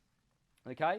We talk about that exposure in Zillow, folks. These are real examples of Zillow activity versus other properties in the area versus our auction properties. Can you guys see the difference? This is where you sell that auction exposes the property to far, far more people. Does that make sense? Okay? This is a property, Crystal and Laurent from up in the Beverly Hills office, they had over 500,000 engagements inside, I think it was like 7 days or something like that. I can't remember what it was. It was only a few days. They had over 500,000 engagements overall from everything. Guys, when properties locally were only getting, 10,000 engagements. That's an incredible case study for you guys to show the power of auction versus traditional on an exposure standpoint. Okay? Pre-auction. So it's live. Pre-auction, 4 to 6 weeks, as we've got up there as the time frame. The people that will be involved in your transaction, again, depending on where you are. The possible outcomes, selling prior to auction, receiving multiple offers, which become registered bidders, don't receive an offer which meets expectations, postpone auction. Going through and showing them the opportunities that you have. Okay? The calendar, yet again, going through and taking them through the calendar of sale and the activities that then happen. Okay? Then talking about our open houses, folks. Our open houses, okay, where we're doing a maximum of 2 a week, okay. Average is an hour, thanks to Justin Green doing them for half an hour, okay. No lockbox. Feedback equals price. This is where you can have that conversation. Feedback equals price. Has anyone ever heard me say that before? Feedback is not the property's in a great location, or I don't like the carpet color, or it's not facing the right way. Feedback equals price, okay. Types of buyers that you see, the buyer that makes an offer before auction, bidding on auction day, offers after auction, explaining all of the types of interest that you can then have, okay? Selling prior to auction day. This is something I don't believe we articulate very well in our presentations. Why? Because we forget to, because there's so much, right? Selling prior to auction day. We go through and we talk about the sales prior to auction days, okay? So we go through. Language changes. If we do receive an offer prior to auction day on the call, we can say, just so you're aware, we have an offer on the table which may or may not stop the auction. Okay, greeting them at the open house. I wanted to let you know that we have an offer on the property which may or may not stop the auction. So if you are interested, please let us know. Would hate for you to miss out. Okay? The next one, follow-up phone calls. When you're talking to people on the phone, it provides us with more leverage, Mr. and Mrs. Seller, when we do get an offer on the property prior to auction day, okay, which happens 97% of the time, so that therefore we can enhance our conversations to put more urgency. Giving us more leverage gets you more money. We talk about the flow of auction, why it's important to consider going to auction day as well. Traditional, we've already gone through the fallout of escrow and the risk that is involved in that, the pre-auction and the auction day. So guys, I will say this to you, if we have multiple offers pre-auction, we will always get less money than if we were to put them in a transparent and competitive environment of the auction arena. It is your stomach and it's the seller's stomach that doesn't allow us to do that sometimes. So this allows you to talk to the factor that Mr. and Mrs. Seller, in the pre-auction process, if we do have multiple people that are interested, we need to make a decision that if all of those parties are interested at a similar level, to put them in the auction arena or to accept an offer prior to auction, okay, depending on what competition that is generated from that standpoint. Because on auction day, I can guarantee you that in the right circumstances, we will get you more money every time. So showing them that they have choice, okay? Pre-auction phase, going through the statistics with a more average of 96 groups of people through the front door, talking about the buyer engagement versus agent engagement, okay? This is just your standard statistic sheet, okay? The perception of auction, again, another incredible opportunity for you to explain that, as we've been explaining the whole way through, is that have you ever met a buyer that wants to pay too much for real estate? 90% of all people will go to an auction property before looking at anything else traditionally because of the word auction, the perception that it gives Mr. and Mrs. Seller, further enhancing our conversation we just had about marketing. Okay. Auction day. This is a hard thing to explain to a seller, isn't it? It's a bit, I find it hard to explain to you guys. The different things that can happen, you know, the different circumstances that can happen. Again, we need to be careful not to dive into too much detail here, but they want to know about it. So auction day, guys, we're trying to come up with a visual to show, because we are unlike any other auction model in the world. We auction properties here from all over North America, okay? All over North America is where we auction our properties, but it's in that individual location. So as you can see here, Oregon, Washington, Nevada, California, Hawaii, Canada, property location, an auction property location, but it can be absolutely anywhere. The forms that we can have people that are interested in the property, bidder one, okay, is bidding online via the Harcourts app, okay, on their phone or on the computer. It is live streamed, okay, Mr. and Mrs. Seller, we live stream all of our auctions in real time so that anybody from anywhere can view. If they want to bid, they can also do that as well, as long as they have been registered. They can also come in person if they would like to, or they can have a representative come on their behalf. This is the team that is there on auction day. All right? This is another visualization that you can use, that they can be anywhere and bid. Same principle, guys, is that our physical location, as you can see, auction property location at the top can be anywhere. How they can bid, where are the bidders? They can be anywhere they ultimately like. We were going to put something in internationally, but we didn't because it looked a little bit corny. Okay, we don't want to try and sell them on the factors of international. Okay, you can mention that. So then we explain our application and what it is. The future of real estate is here. That's probably a little bit of a bold statement, but either way, gives them more options with how to download the app and how it works. Okay, gives more of a visualization that they can do it on the desktop, they can do it via the phone, and how it works on the day itself. Has everyone downloaded the Harcourts Auctions app? Okay, go into the App Store or on Google Play or wherever you get your apps from, okay, and download Harcourts Auctions. Just type in Harcourts Auctions, and you can watch the auctions without logging in anywhere, anytime you want to, or you can do it through our website. Okay, we're now going to have on the new website prompts that pop up when our auctions are live, so people can click in there to go, auction bidding room is now open, and they can click on it while they're on the website and come in as well. Okay, the post-auction process is the next step. So our post-auction process, guys, okay? What happens if our property doesn't sell, okay? If the property doesn't sell at auction, the process has still allowed us to find out the market value in short, okay? Postpone the auction, convert to traditional, take the property off the market, negotiate further with the contingent offers that we received prior to auction day. Giving them the pipeline of where it goes to next, but also then giving them the calendar of if it doesn't happen, we have a plan, Mr. and Mrs. Seller. If it doesn't happen for you, we have a plan for you. Okay?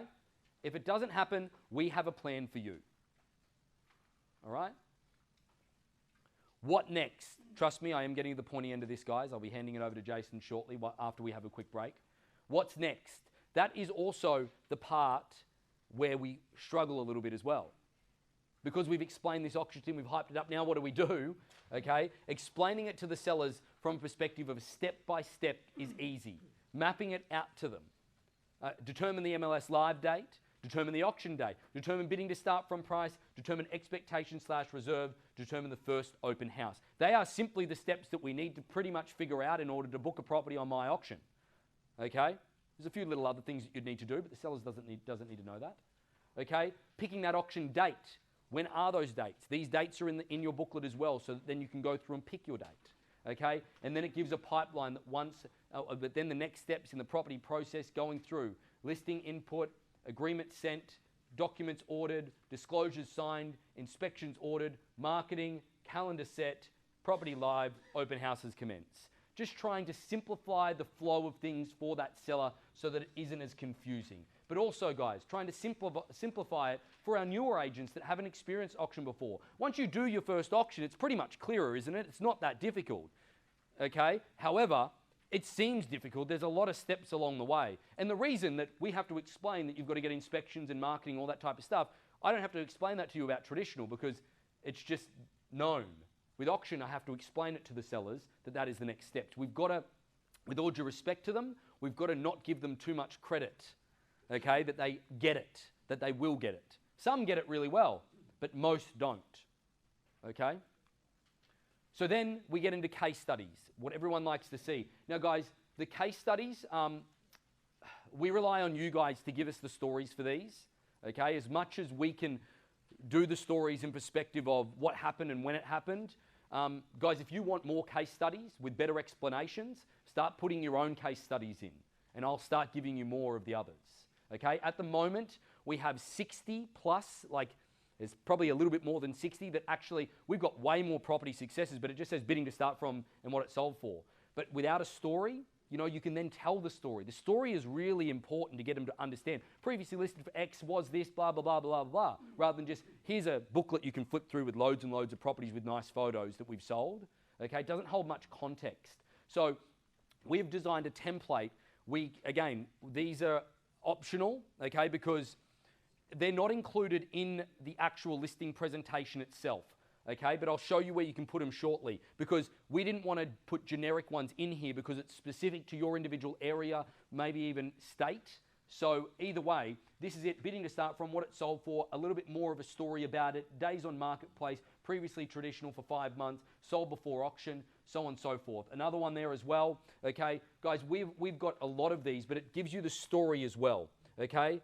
Having previously fallen out of escrow, but blah, blah, blah, blah. It gives you all the story for it, okay? So where does this go in your listing presentation pack? So these packs have been designed so that you can take it in with you and have it just in one folder if you wanted to and have some leave behinds. You can have a separate folder if you'd like to, and we would suggest that the case studies go separately, but there is a pocket in the front of it and a pocket in the back of it that if you wanted to include your case studies in there, you could do so as well. Again, if you're feeling wealthy and you wanted to give these to a seller, depending on obviously the listing opportunity as well, guys, okay, is whether you'd probably leave one or you wouldn't leave one with somebody, okay? But this is, again, one of the more impressive sort of listing presentations that I've ever seen or put together.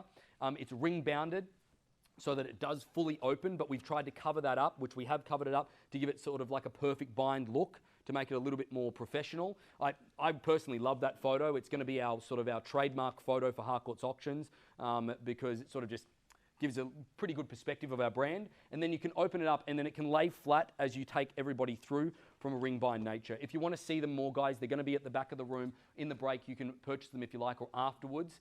They're going to be, I believe the price is $40 today.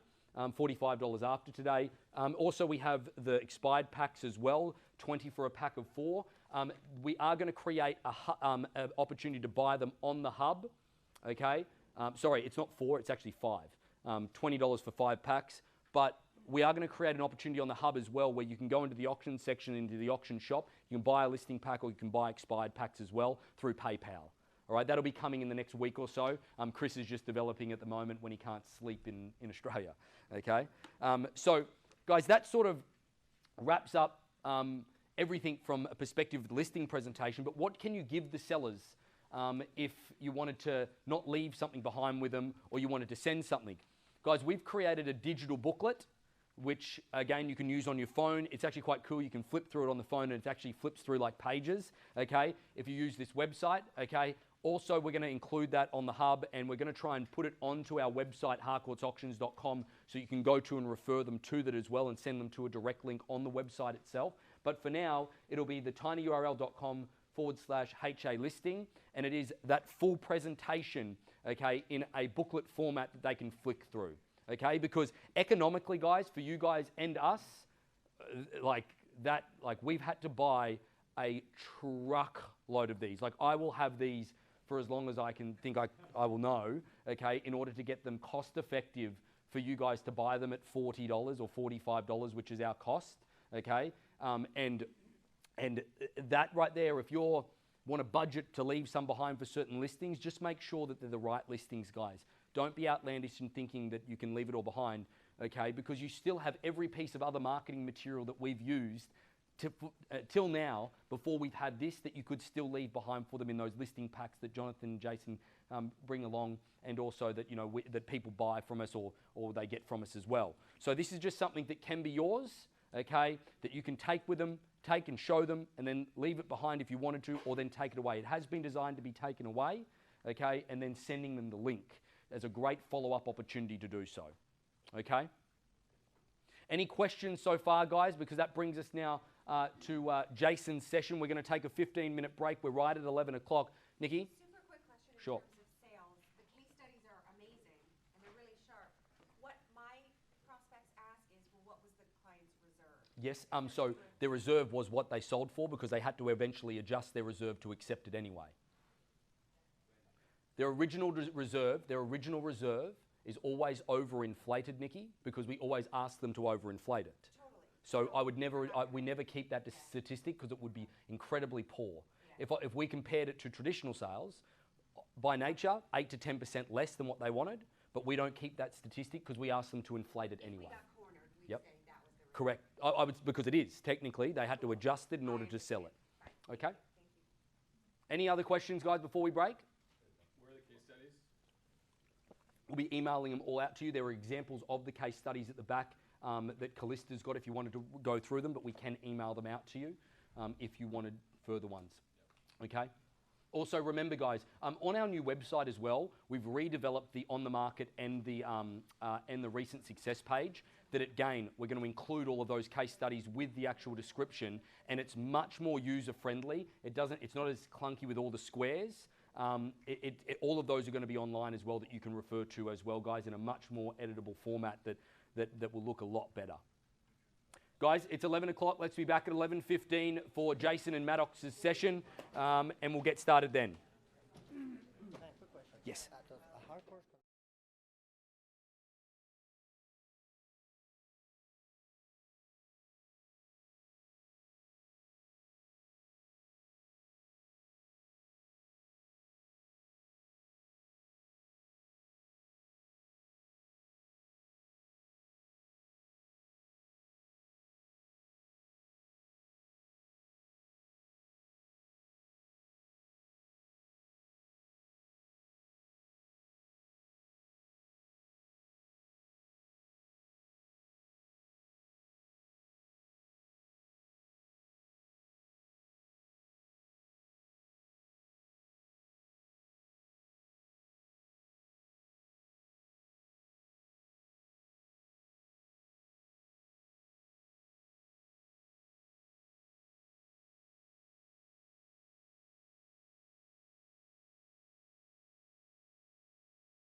Yeah, I figured that. Something like that. Getting in my way, Ben, your time's done. My word. All right, guys. I don't think we lost anybody.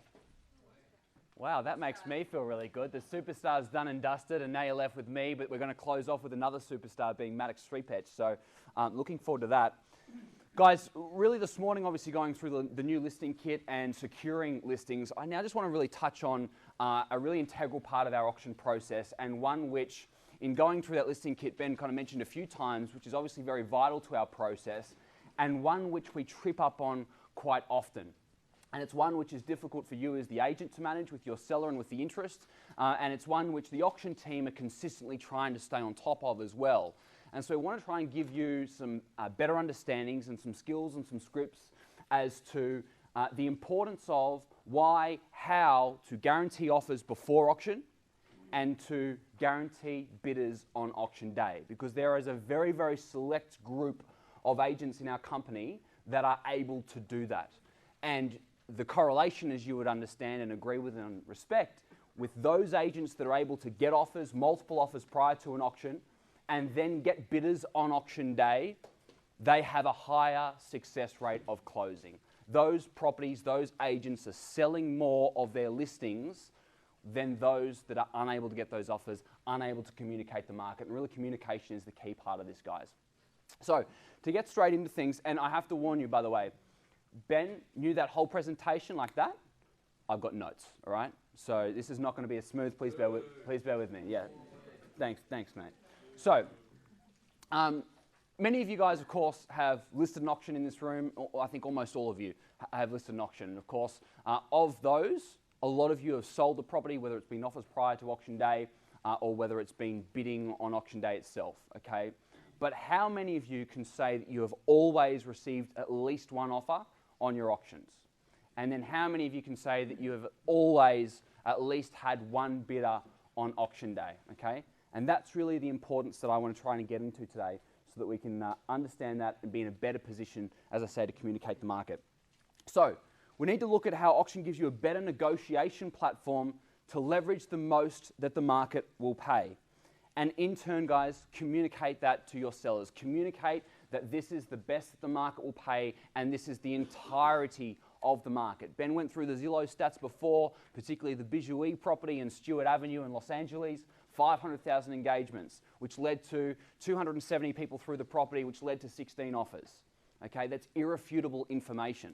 It does not give your sellers an excuse, and the excuses, which typically are pathetic, for the want of a better term, okay, is what we want to try and eliminate from a seller and eliminate from a buyer or a buyer's agent as well, okay? So let's talk about why offers and why bidders are so important, all right? Does a seller always show their cards to you at the time of a listing presentation as to the lowest number that they will accept, okay? Or is it very often times that when you're sitting in front of a listing presentation, they say that their list price or their reserve price is the absolute bottom line that they will take, and they won't take $1 less than that, and if you think you can get me $1 less than that, get out the front door. Okay, that's most sellers, most of the time. All right? All right? But I can tell you guys that the auction team have had more hot dinners, all right? Have had more offers and sellers come down off that non-negotiable price than we've had hot dinners, okay? It happens all of the time, right? Every single property that sold yesterday, with the exception of one home, sold below that initial inflated reserve price, okay, with the exception of one property, all right? Now, that's not to say that it sold below the seller's expectations. It's not to say the sellers weren't disappointed with the results, and to say any of those things. It wasn't to say they weren't brilliant results, but we have this imaginary falsified number, okay, and we have to understand that. Now, equally, when we talk about a buyer, all right, do buyers or do buyers' agents always show their cards as to the maximum price that they will offer? Or do they always come in nice and cheap and cheery and cheeky and say, this is the best my client can do, this is the most my client can afford? We're looking at other properties, whatever it might be, okay?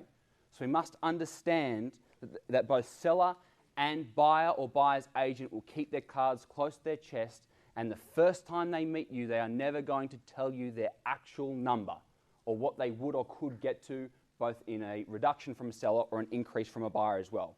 So the sooner, guys, that you understand and accept that every seller will accept less, And every buyer will pay more, the more success in the industry that you're going to have.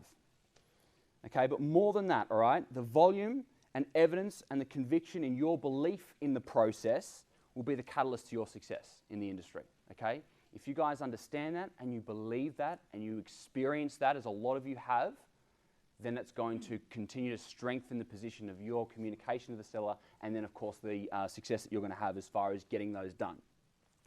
So with that, I just want to make sure this clicker works. No. Geez, Ben, what have you done, mate? Now that you're done, you think, oh, I'll throw Jace a curveball.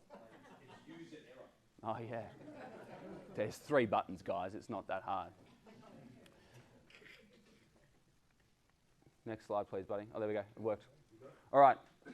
So let's talk about the definition of an auction, guys. And I wanted to touch on this really, really importantly because a lot of people and a lot of sellers think that the definition of an auction, or what auction is all about, okay, is to sell with multiple offers or to sell on auction day way above reserve price, okay, and to get a premium in the market and more than the market value of the property. Now, let me tell you, more than market value doesn't exist, because if somebody's going to pay a certain price above and beyond what anybody else is going to pay, that's a justified market price.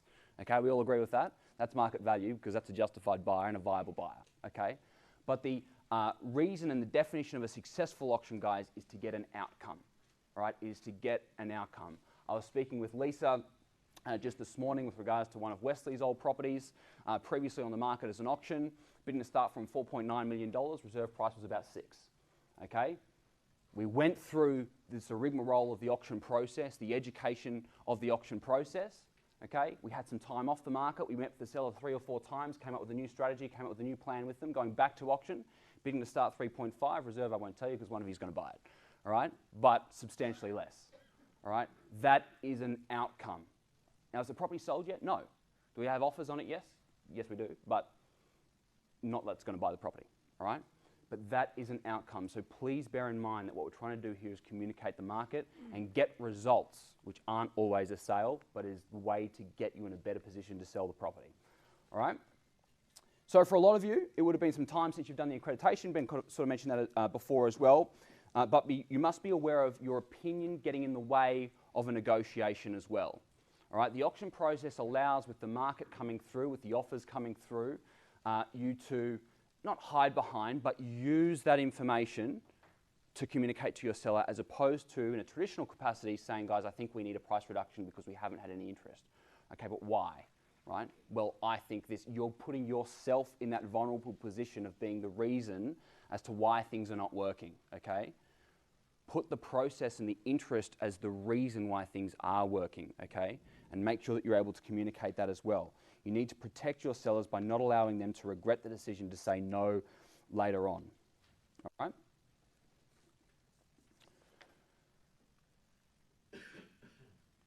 Do you just want to be known for selling the property at market value, or do you want to create clients for life, guys, okay? Do you want to create clients for life through managing expectations so that market value looks like it's the best outcome possible, all right? Please make sure that you are creating that client for life by showing them the efforts, showing them the market, and showing the work that you're doing throughout all of this as well. Tell you what, this clicker's killing me. Thanks, Kona. Appreciate that.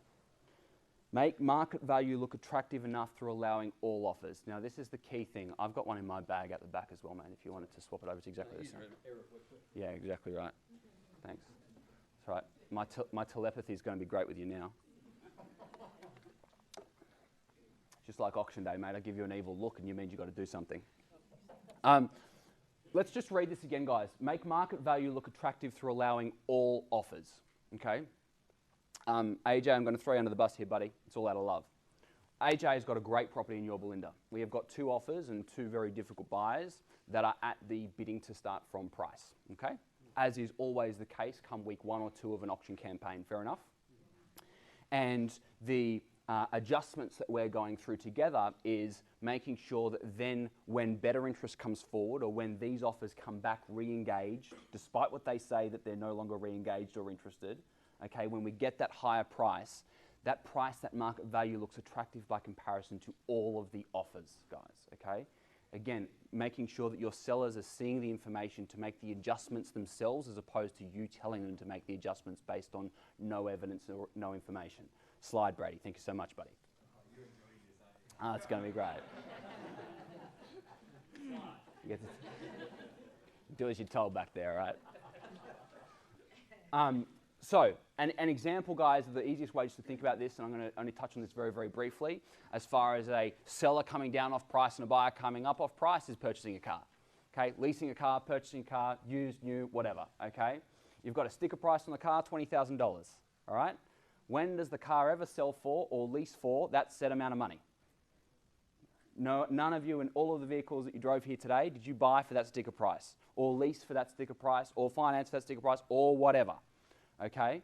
You said, hey, look, I'll take it right now, done deal, 15 grand, okay? Oh, geez, I can't do 15 grand.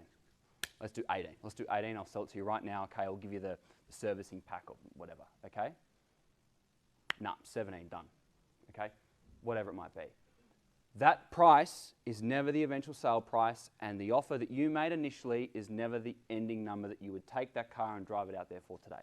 Same with property. Same with anything like that, all right? Thanks, Brady. I'm really enjoying this. Okay, so how many of you had a seller, when putting their home on the market, want to achieve a certain amount of a certain amount of money, all right? Want to achieve $100,000 because the kids are doing that, my credit card debt is this, I did a new kitchen countertop which cost me $4,000 but now I want $40,000 more, okay? That's the justification that a seller goes through as far as the price that they want to achieve.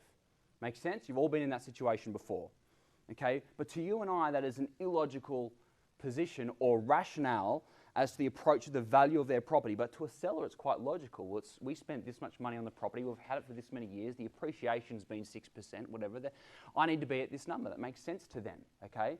Even though to us, it's completely irrational thinking because we understand market, we understand buyers, and we understand all those kinds of things, all right? So what we have to do, next slide please, Ben. Thank you, buddy, is we have to find out why they want to sell and determine want into their need and their desire, guys, okay? Why they want to sell and marry that to the market desire. So how do we turn a seller into a seller that is going to make a decision when the market turns up, okay?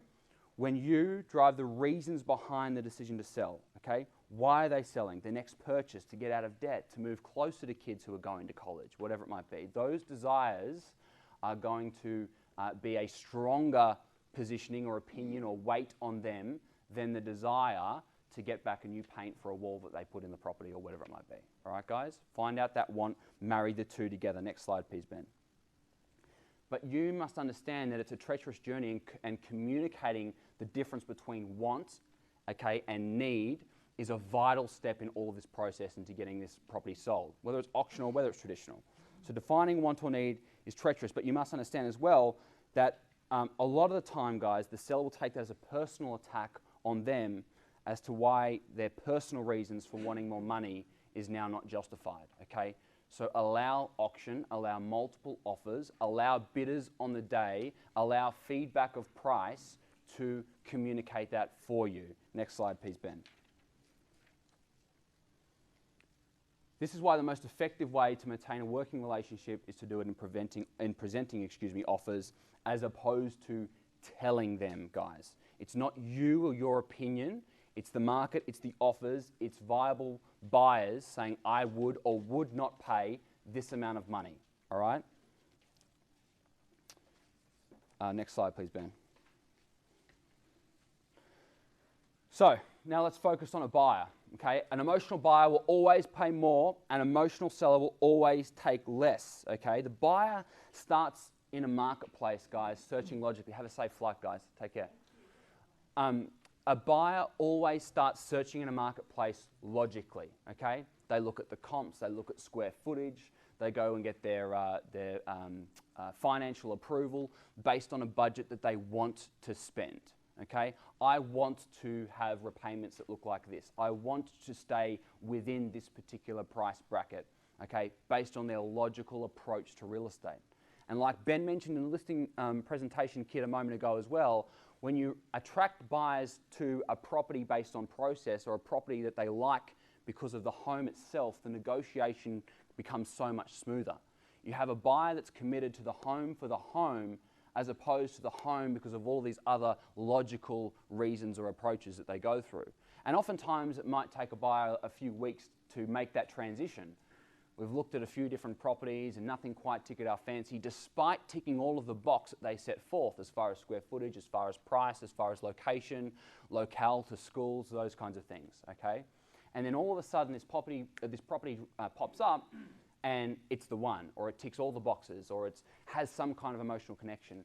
And then all of a sudden the price gets forgotten about because they really want to commit to that particular property, all right? And then budget starts to go, oh, well, I can pay a little bit more. We had an auction yesterday. We had the highest and best price. It was on Bob Arthur's, oh, was it on? No, it wasn't on Bob Arthur's property, forgive me. Whose property wasn't it? Grant Dolph's property, my goodness. In Aliso Viejo, highest and best offer, $1.25 million. Okay, bid, $1.25 million, highest and best offer. Okay, went back to him afterwards, said, hey, we're going to readjust our marketing. We're going to go back to auction, bidding to start 1.3. 1.3, that's $50,000. I can make that work. Called his financial advisor, bang, 1.3 million. Despite his financial guy saying, no, don't go over 1.25 million. 50 grand like that, guys, okay? Because they're committed to the property and the price and the workarounds as far as the finance is easily achieved. Does that make sense? We agree with that? All right, next slide, please, Ben. Now, how do we put these emotional parties together in the most efficient and easiest way, guys? Auction day, right? Auction is how we get these two emotional parties at the same position, at the same state of mind, at the same time, and at the most crucial time being auction, okay? The interest and leverage speak for itself to the seller, getting them to understand their irrational thinking, and they've come around to their thinking, and focusing on the reasons behind their sale, and then the buyer is put into a competitive environment, right in front of other interest, and increased interest, and then multiple offers happen, and multiple bids happen, ensuring a higher outcome, okay? AJ's property, again, keep picking on your buddy. 2 buyers, bidding to start from price, 1.3 million. Get them to auction, okay? Someone's got to be in first place, okay? Can't both buy it for $1.3 million, okay? Someone's got to go more, and someone will go more, okay? So we have to understand that, we have to communicate that to the marketplace, hold that interest, which Maddox is going to go through in a little bit more detail in a moment. Next slide, please, Ben. True cards will show on auction day, fear of loss of buyer and seller. I just went through that. Next slide, please, Ben. Guys, stop looking for the buyer that has the budget for a property, okay? That's really one, I'm going to pause on this one for a second. Too often times, and you've seen that, in fact, there's a slide coming up here shortly, which is the whole fishing and the net thing. We've all seen that. Okay, but too often times we look and we wait for the buyer that can buy the property, that can afford the property, or has more money, as opposed to the buyers that want to buy the property, okay, because then money is then secondary. Change your thinking that the best buyer for the property is the buyer who has the money or more money for the property. The ideal buyer is the buyer that thinks they cannot afford the property at that price range. They see auction, they see the bidding to start from price, they go to the property and they fall in love. All right? That is the ideal buyer because they want the home for the home. This because it could be an area that they never thought of, it could be a property size that they'd never thought of, it could have been a lot of reasons that transferred their thinking into that. But fear of loss is so powerful, guys, and do not value the house. And buyers that you've pulled from out of area or from a 3-bedroom to a 4-bedroom or whatever it might be, they don't fully appreciate some of the logical approaches that those other buyers have been looking at in comparisons, because compared to what they've been looking at, this is so much bigger and better and sexier and all those kinds of things, so it justifies a higher price from them. Yeah, makes sense? Cool. It's working again. Thanks, buddy. Sorry. So here we go, guys. Your role as an auction agent, right? Gather bidders, gather interest. Don't look for that one person. Don't look for that needle in the haystack. The needle in the haystack will come when you get everything, okay?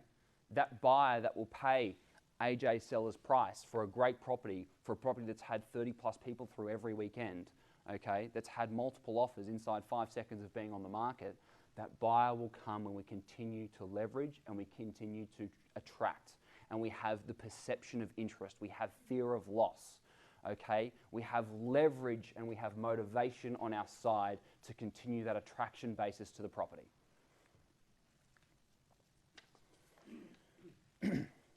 So, what is a, geez, Ben, there we go. So what is a committed buyer, and why is commitment so important, okay? Committed interest, guys, is simply a written offer or a fully registered bidder, okay? When you have a buyer and an agent that have written an offer on a property, crazy things start to happen in their mind where they start to plan moving in. They might start to go and look at furniture. They might start to measure some things up as far as what they would do or change, or walls or kitchen or whatever it might be. They start to mentally commit themselves once they've written an offer on a property. Okay? Have they bought the property? No. Have they had a response from us or the seller? No. Okay? They just wrote an offer. But they've started to decide themselves that that's now kind of their property. They want that to be their future home, okay, or their future investment, or whatever it might need to be. And so they start to make plans around that. And then eventually they may stop to look for other properties or at other homes in the area. And they might keep their eyes on it to a certain extent, but they're starting to commit to that property, guys. And that is the commitment, all right? And as they start to look at properties, stop to look at properties, they want your home more and more and more. Now, imagine that one buyer receives word that we've received another offer on the property, okay? And that property is now at risk of being theirs, okay? And then they have fear of loss, but there's social proof and justification that somebody else wants it and has written an offer and maybe higher than them, okay? Somebody then that really likes that home but wasn't sure if they were then going to overpay or where the value could sit, it's been justified by somebody else, and so they are more comfortable then in increasing their offer or doing what they need to do or filling out a registration, whatever it might be. Okay, that's how the journey of home ownership and the journey of negotiation starts, guys. And that's the important thing I want to really ring home here as far as offers before auction or registrations on auction day. That initial price does not matter, okay? Get interest at any price, because that journey unfolds for that individual, let alone the other offers and the other interest coming in higher and above that as well. Make sense? Alrighty. Maddox, come up here, buddy. Guys, I want to just have a little segue here to Maddox Street Pitch. A lot of you guys have met or have seen Maddox before.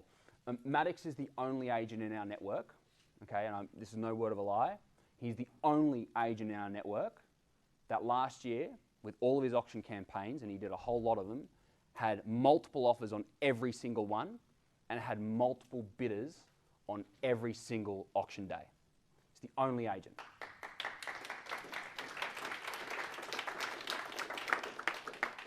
There are some guys that came close or had one or the other, okay, but nobody had both, regardless of when it sold, how it sold, or anything like that. 3 properties he sold under the hammer in one day, didn't he? Yeah, last month in December. He sold 3 properties under the hammer. Virginia Way, he's going to talk about here in a moment, actually, is a bit of a case study for him. Pescadero, which is a cliff down in La Jolla, and Wendover Circuit. Okay, 3 properties, multiple bidding on the day, all sold under the hammer. Okay, not many of us can say that we've all sold 3 properties at one event under the hammer with multiple bidders and handling sellers and so on and so forth. Okay, I don't say that to boost his ego, all right? I say that to give you guys a bit of confidence in what he's about to go through, in that he is very good at this, and he's been in the same situations that we've all been in as far as interest only at the bidding to start from price, or really shit properties that have no interest whatsoever, okay? And it's land that you can't get one guy to do anything on, and he can do it, okay? And so that's why I've invited him up here today. He's been gracious enough to lend his time to us to go through that, guys, and give you some of the scripts that he uses that he finds really successful, and some case studies for you so that you can see how to better that position. Because again, as you can imagine, with 100% offers before auction and 100% bidders on auction day, he also sold 100% of his properties last year. All right? Thanks, guys. That was all lies, by the way. So we'll just change over the microphone real quick, buddy. Sorry. Thank you. You want to fondle or do you want? Yeah, jeez, fondle. That's really inappropriate, Jason. No, that's a good word. Wait, who's touching me? You or him? It's a double team. Jeez, and I was inappropriate. I wouldn't sign it. I'm enjoying this right now. Funny story, guys. I was standing here, preparing. I don't know how these guys do it, all right? So if I'm nervous, I apologize. But I'm super nervous. I'm standing there and I'm checking, man, does my tie look good? Does my suit look good? I'm looking at my hands. It doesn't work? All right. I'm looking at my hands. And I forgot to cut 2 fingernails. With 2 fingers, I forgot to cut the fingernails. And I'm sitting there and I'm wondering, how did this happen, right? And the only logical answer I can think of is I'm sitting there prospecting, the phone's ringing, I'm snapping my fingers, and then the guy answers, and I'm like, Mr. Smith? And now I'm focused here, and I just forgot about these 2 fingernails, but here we are. I think it does work. Just not the case. Perfect. All right, guys. So I was just handed this, and I made a ton of notes on it because I wanted to make sure that you guys get it. You guys have this packet, correct? Yeah. How many of you guys are Harcourt's agents? Everyone? How many of you guys are not Harcourt's agents? Okay, good. If you're not Harcourt's agents, I can't share this information with you. If you are Harcourt's agents, I love you, I believe in you, and I believe you guys are going to be able to take this and use it. One of the key information before I start is what Jason Scott had mentioned, and he gave us some good information. But do sellers always show you their true cards? No. Okay. Do buyers always show you their true cards? Okay. So then, well, another question I should ask is, can we agree that sellers always want the most money for the home? Yes? Okay. And can we agree that buyers always want to buy it for as little as possible? Okay. So the question I have for you guys is, what is fair market value? Can anyone tell me? Compromise. Okay, compromise. What else? What someone will pay for. What someone will pay for it. Okay, anybody else? Somebody able to accept. Okay, perfect. What somebody's willing to accept, right? All good answers. One of the great languages that I learned what fair market value was when running this auction platform. The definition of fair market value for me is when the seller felt that they could have got a little bit more for the a little bit more money for the home, but where the buyer felt that they paid a little bit too much for the home. Okay? And it is that threshold right there where fair market value is. Okay? And when you can truly get that ingrained in your brain, the stuff that Jason has just shared with you, the stuff that I'm going to share with you, is really going to matter when you say, why am I doing this, right? Why am I standing in front of these agents and buyers and telling them why I think they should go to auction? And the truth is because, as Jason mentioned to you, that they never show their true cards. This is the process that it takes to get their true cards to show. Does that make sense? Perfect. Any questions there? Do you share that with the seller? I'm sorry? Do you share that with the seller? There's some information on what we're going to share with the sellers and what we share with the buyers. Okay? First slide that we have here is your role as an agent and the role of the auction team. If you guys have that packet there, if you guys don't mind, the first thing I'm going to share with you is just a brief overview. Okay, you can take notes on there if there's space for you. But your role as an auction agent, okay, your number one role as an auction agent is to edify the auction team. Okay? I will say that again.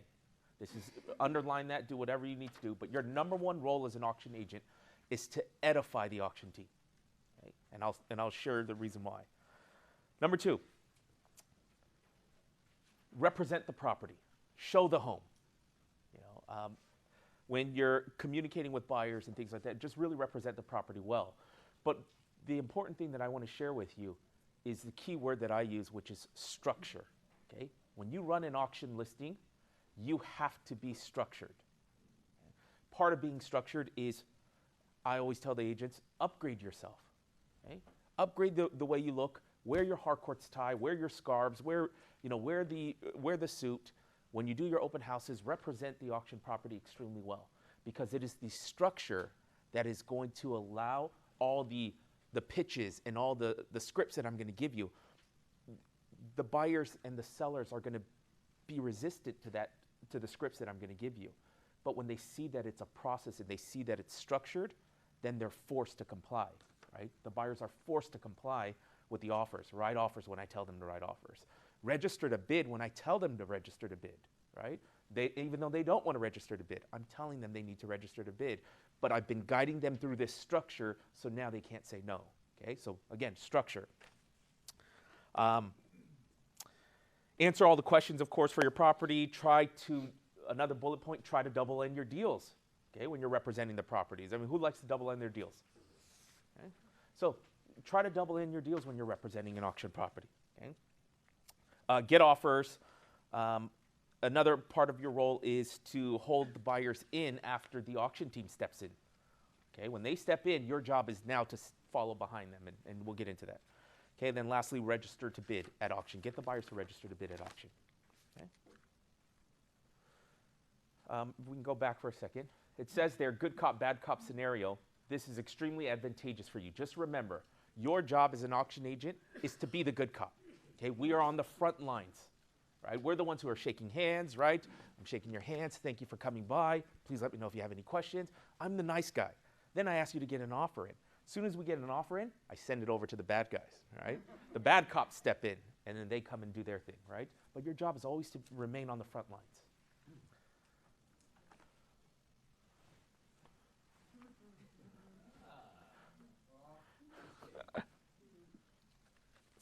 Role of an agent, good cop, bad cop. Let's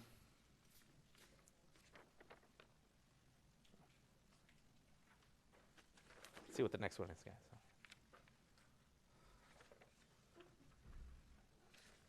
All right, perfect. So your role as an auction agent is to edify the auction team, right? We got that? Right. Why do we edify the auction team? Okay. Build trust. Good. Anybody else? Concerned to be the bad cop. So we've got to speak to their integrity and their success. Correct. So right now we're going to talk about the role of the auction team. If our number one job is to edify the auction team, then what's the auction team, what is their number one job? Sell the property. Okay, good. Anybody else? Okay. Edify us. Okay. And here's the reason why, and Kathy, that's fantastic. That's a fantastic answer, and here's the reason why. Okay. If I walk around telling you guys that I'm the number one Harcourt's agent in all of the United States, and I can do things that other agents cannot, I'd just be bragging, right? And I'd be boasting. But if Jason Scott or Ben Brady come and say, hey, if you want to get the property done, Maddox is hands down the best auction agent in San Diego, you're speaking to the right guy, now it starts to carry weight. Okay? So number one, you always edify the auction team because it can't come from them. They can't edify themselves, right? And so their number one job is to edify you. And they use language with the sellers. They say things like, Mr. and Mrs. Sellers, your agent was able to get 60 buyers through your property in 2 weeks. Do you understand that that can only be done by Brenna? No one else could have done that. She was the best agent to do this job. Here are the offers that we have now. Let's look at these, right? They're always going to edify you, okay? So the auction team's role is to edify the agents. Their role is to be the hammer, right? We're the good cops. The auction team's job is to be the hammer. And then their job is to deliver the tough news to both buyers and sellers, okay? So their job is to deliver the bad news to both buyers and sellers. Once they deliver the tough news, your job is then to come back in, call up your sellers, ring, ring, ring. Hello, Mr. and Mrs. Seller. I just wanted to see what our next steps are. How did the call go with the auction team? Things like that, okay? So again, you're the good cop. Perfect. This is your auction team here. And part of edifying the auction team, when you use these guys, I use language like these guys are hands down the best negotiators that you want working when you're speaking to your sellers and to the buyers, okay? Especially when you talk to the sellers, you say things like, listen, my auction team commands 50 properties every month, right?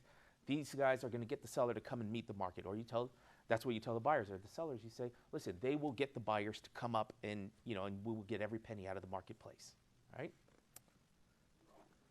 Fine. Thanks, Ben. Ben? Can I call you Benjamin? Perfect. Role of an agent and the auction team. You can see there it says, give buyers hope. Your number 2 role as an auction agent. So number 1, edify the auction team. Number 2, give buyers hope. Okay. Now this also should say give buyers and sellers hope. Okay, because your job is also to give the sellers hope that, hey, we're going to get every penny out of the marketplace. Okay. So that's your number 2 job, is to give the buyers hope. And as we move on to the next one, leave some space there, or you've got some space because you have the slides there. I'm going to give you some scripts on how we give the buyers hope. Okay? So these are star the ones that you like, the ones that you wish you should have used. AJ, the ones that you're going to use coming up. Okay? So when you're doing your open house and you're getting these buyer calls, and the agents, especially these traditional agents, how many of you guys have traditional agents who don't understand auction? Right? And so they're always hounding you. They're always trying to apply pressure, especially these agents that have been in the business a long time, think they know all the answers, right? You're going to get some pressure there. So some of the scripts that I use, especially at open house, is, listen, guys, I truly believe that this home is going to be one of the best buys here in Irvine, okay, or Pacific Palisades, whatever community you're in, especially because we're listing this property through auction. And I say, really, why is that? And you go into it, okay? Next script, next one, please. I tell agents and buyers that, listen, guys, if you can, let's say bidding to start from price is $900, right? Listen, guys, if you can buy this home for $900,000 or anywhere near $900,000, can we agree that that's a phenomenal price? Yes, Maddox, that's a phenomenal price. And guys, I'm telling you that it is possible that could happen. And this can only be done with an auction property. Okay, so if you like the home, let's get your offer in. Okay, so that's another script that I use there.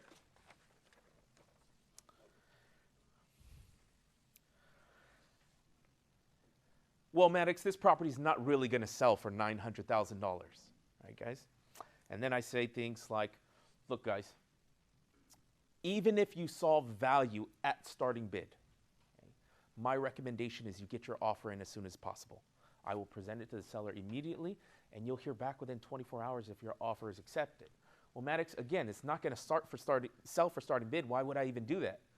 Guys, I'd be lying to you if I told you that I never sold the property at starting bid. Okay? It has happened.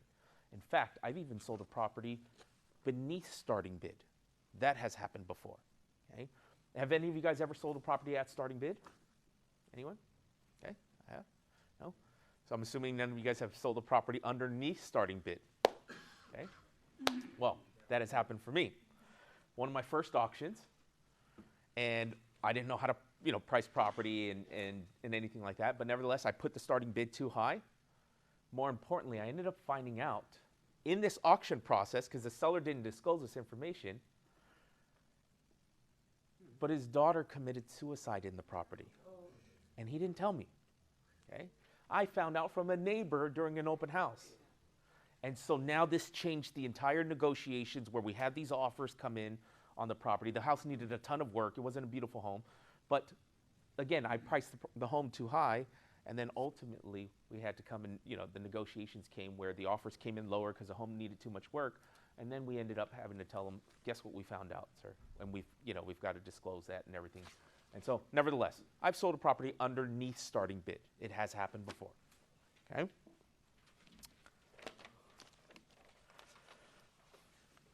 This one is a good one, especially when you get those tough agents. They say things like, listen, Maddox, I don't want to play games. How many of you guys have had that one, right? I don't want to play games. If they're not willing, we don't want to write this up and waste everyone's time. My buyer's well qualified, things like that. And then I just tell the agent, hey, guys, look, again, if you guys can win this home anywhere near $900,000, wouldn't that be a fantastic price? Yes, Maddox, I would. Okay. Well, I'm telling you that it can be done via an auction property. But with all due respect, John, okay, you're telling me how you don't want to get involved, how your buyers love the home, but you don't want to play this game. If they're not willing to take a chance and could possibly win this home close to starting bid, then with all due respect, this probably isn't the right home for them. Okay? So I've never met a buyer that didn't love a home and didn't want to try at least to win it for starting bid. Okay? I've never had a buyer that fell in love with the home and didn't want to try to win this home. So if you're telling me your buyer doesn't want to try, then with all due respect, your buyer probably isn't the right home for them, right? And it's just a takeaway that I use with the agent. Get that pregnant pause out of them to say, all right, we'll try. I'll write my offer up, Maddox, but we don't want to play games. And then the offer comes in, the next day, all right? Any questions there? Yeah. Yes, sir. So when an offer comes in, let's say at 900,000, the offer comes in. What do you do with that? You take it to the seller, you present it, and then the seller says, no, I want $1 million. What do you do then? We'll get into that. Oh, you're going to get into it. Yeah, we'll get into that. I just wanna- Is that where you are in one of your deals? No, I'm just trying to get an idea how. Okay. Well, we'll get into that, all right? Role number 3. Next one. Get buyers to see the home, register them at the door. All right, perfect. So as an auction agent, number 1, edify the auction team, right? Number 2, give buyers hope. Number 3, get buyers to see the property, okay? Register them, and then you register them at the front door. Remember we all talked about structure? How many of you guys register the buyers at the front door? Good, perfect. How many of you guys do not? Okay. I know, I was thinking, why should I ask that question? Perfect. Register the buyers at the front door, okay? It's all part of the structure, okay? In my open houses, it becomes, have you guys had this where it becomes almost like a nightclub, right? And there's this line of buyers who wouldn't get in. And so what you have to do is when you practice that, you have to get very good at taking down their information, giving them a pitch, and speaking to the group when you give them a pitch. That way the 3-4 groups behind them, you don't have to do the pitch again, right? You just take down their information because they kind of heard it all already. And then you pass out their flyers and then just let them in. But your goal is to register them at the front door. This structure is important because now you start using that the scripts against them, and the agents and the buyers ultimately start conforming, right, to buying this property at auction. And it all starts with you representing the property well, suiting up, and registering them at the front door, okay? Yes? Can you give us an idea what that looks like? You're saying the pitch that's getting them to register at the front door. Can you give us an idea what that looks like? How much information you got? Yeah, that's a great question. So I do have a pitch, and so as soon as they come in, hi guys, hello sir. I walk up. So my station is here, laptop is up, flags are all up and everything, and I walk out. Hello sir, my name is Maddox. Your name? Hi, Ernie. Hi Ernie. Thanks for coming by. I shake his wife's hand, and your name? My name is Veronica. Veronica, that's pretty. Ernie, not so pretty. Okay. And then we come in, and then I take their information. Mr. Ernie, I'm just going to have to register you at the front door. And then they usually, I don't say, can I register you? When I'm walking back to the podium, I say, Mr. Ernie, I just need to register you at the front door. They usually say, okay, right? Then I start registering them. First name, last name, phone number, email address. How'd you guys hear about us? Well, I heard from you guys on Zillow. Perfect, on Zillow. Were you guys aware that this home was listed via our Harcourt's luxury auction? And no, we weren't aware of that. And then you go into your auction pitch. Well, my company, Harcourt, 6th largest real estate firm in the world, I can sell, and then as more groups coming up, I can sell traditionally just like everyone else, but we have a luxury auction platform that no other company has. Okay, when people hear auction, they typically think fire sale, foreclosure, bank-owned property, something like that, guys. It's absolutely not the case. Okay, if you think about it, we're on the opposite end of the spectrum. And you emphasize these words, right? So you're not speaking too fast. Guys, we're on the opposite end of the spectrum where I sell high-end luxuries. Fine art, fine jewelry, classic cars, high-end boats and yachts are all done through a prestigious auction, okay, worldwide. So I can sell real estate the exact same way. And then you give them a flyer. So this particular property has a bidding to start from price of X, right? And then I start passing the flyers out. So again, and then the line starts creating. Does that make sense? So as the line is creating, then you let them in. Let me know if you have any questions. I'll come in and check on you guys. And now I just start registering and just getting the information of the groups that just walked in. Does that help? What if Ernie says, why do we need to register? Just come check the house. Unfortunately, sir, I'm not at liberty to show you the home. I'm required to register every buyer that walks through the property. Okay? Commitment to the seller. Yeah. This is our commitment to the seller. And then you storm off, okay? And then the 4 people behind you lay down their information because they know because they know I will ask them to leave, right? So I actually look forward to that person who says, look, I'm not registering. I said, unfortunately, sir, I'm not at liberty to show the home. And then, well, we just drove all the way to come see this property. Look, I just need to register you. I'm not in the business of stalking you, okay? I just have to register you because it's part of our process. Okay? All right, so role number 3, show the property very well. Next slide. Your role number 4 as an auction agent is to get offers on the table. No verbal offers ever. Okay? When you get good at being able to convince buyers why they should write offers, then you look forward to getting these offers no matter what price they are. Okay? AJ, you've got 2 offers, what, a starting bid, something like that? Who's AJ? Just about. Just above? Okay, right close to starting bid. I don't care where those offers come in. Encourage the offers to come in. Okay, every offer is important. And then you're going to send those offers to your sellers, which we'll get into. Okay, but even low ball offers, get them in. Every offer is valuable.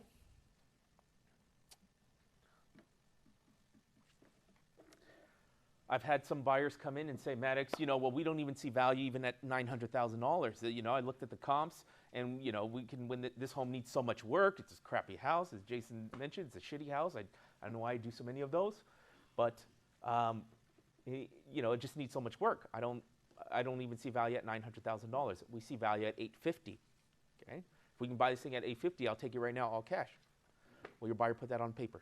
Get it on paper. I'll present it to the seller immediately. You'll hear back within 24 hours. Okay? Get the offer.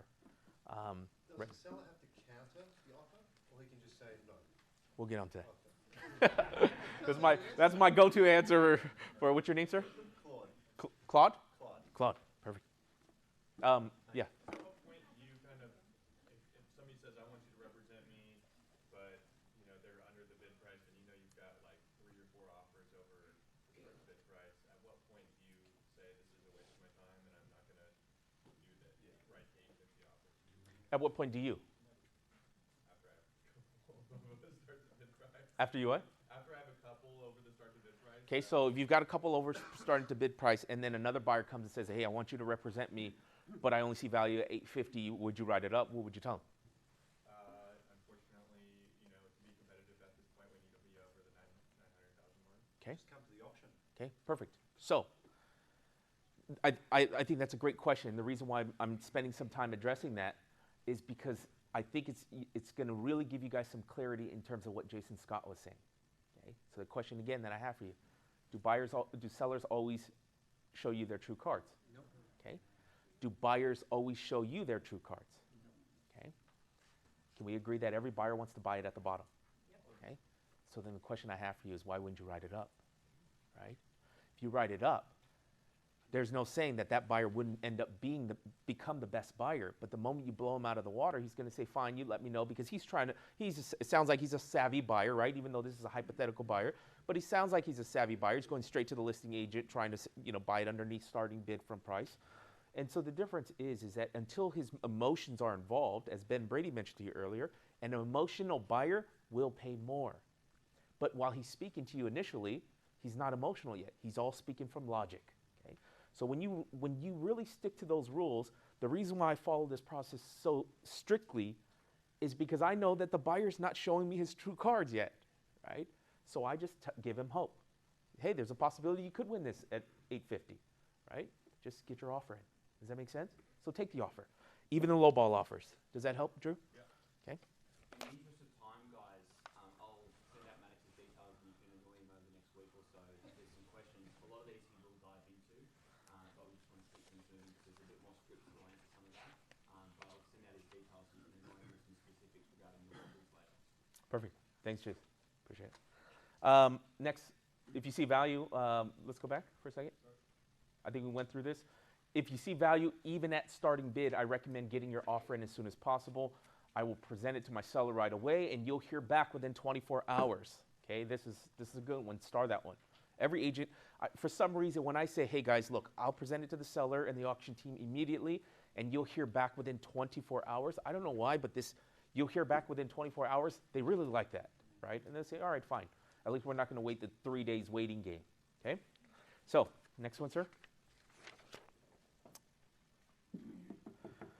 This is a good one for when you have those agents that are tough. Why do I have to go through these reports? Why do I have to go through all of this, information? Why do I have to jump through these hoops? Okay, we use this script here, so you guys have that one there. Basically, just says, hey, look, guys, Mr. and Mrs. Agent, look, I know it feels like we're jumping through a few hoops here, but I can promise you, sir, that we have a 92% success rate with auctions. Okay, my auction team is the best in the business. If your buyer goes into escrow, I can almost guarantee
yet?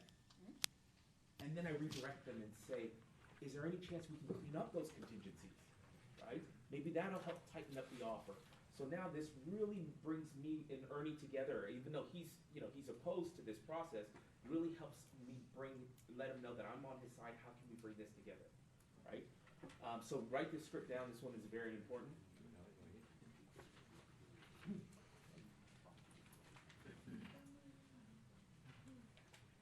You're going to, next one, thank you, sir.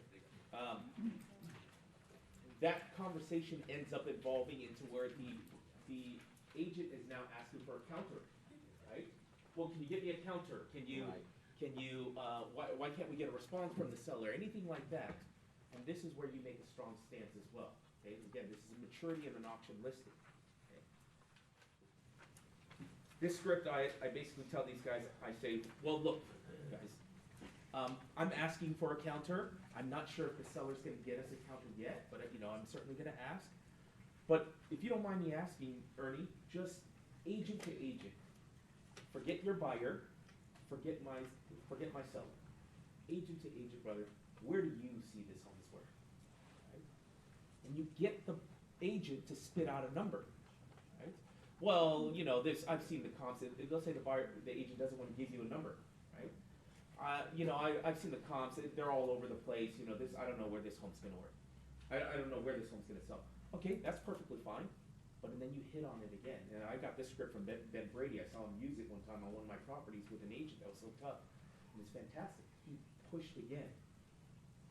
Ernie, agent to agent, forget your buyer, forget my seller. I'm just talking to you as an agent. I know your buyer wants to sell it and buy it at the bottom. My seller wants to sell it at the top. But listen, the only way this deal is going to get done is somewhere in the middle. Agent to agent, where do you see value in the home? Right? I really see this home somewhere around $950. Perfect. I trust that you're going to share that opinion with your client. Okay? Can you get them to write it up at that level? I will present it. That is just, you're now pushing for your first increase, right? You're pushing for your first increase because they wrote it at starting bid. Now you're trying to get a rise out of it. And so use this script. Mark that one down. That one's extremely important.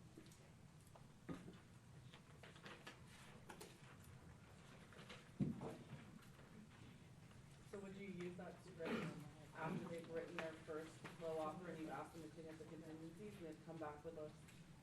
Yeah, I use it in the first call or in the second call. Okay. So usually it comes out in the first call when they start saying, look, man, just get me a counter. Right. We're not going to counter ourselves. We're not going to increase our offer. And so now you really have this agent-to-agent conversation. Okay. I use this one. This is a good one as well. Listen, guys, a no now doesn't always mean a no later. Okay. Right. Let me present the offer to the seller and let's try to get your client registered to bid at auction.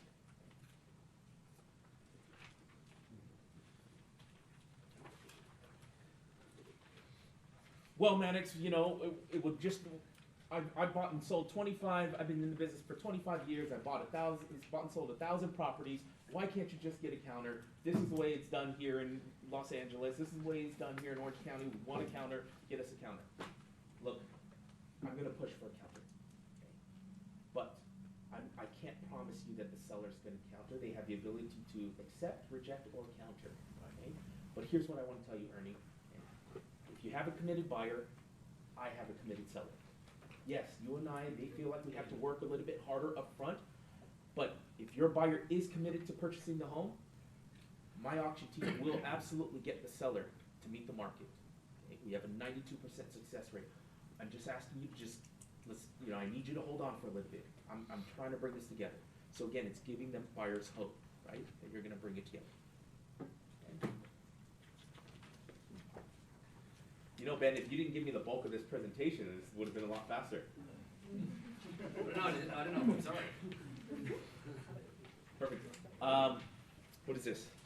Update the buyers, and so number 6 is to update the buyers, and your role as an auction agent is to update the buyers and keep them interested. Okay? Part of keeping them interested is really finding out which ones that came through your property are the best buyers. Right?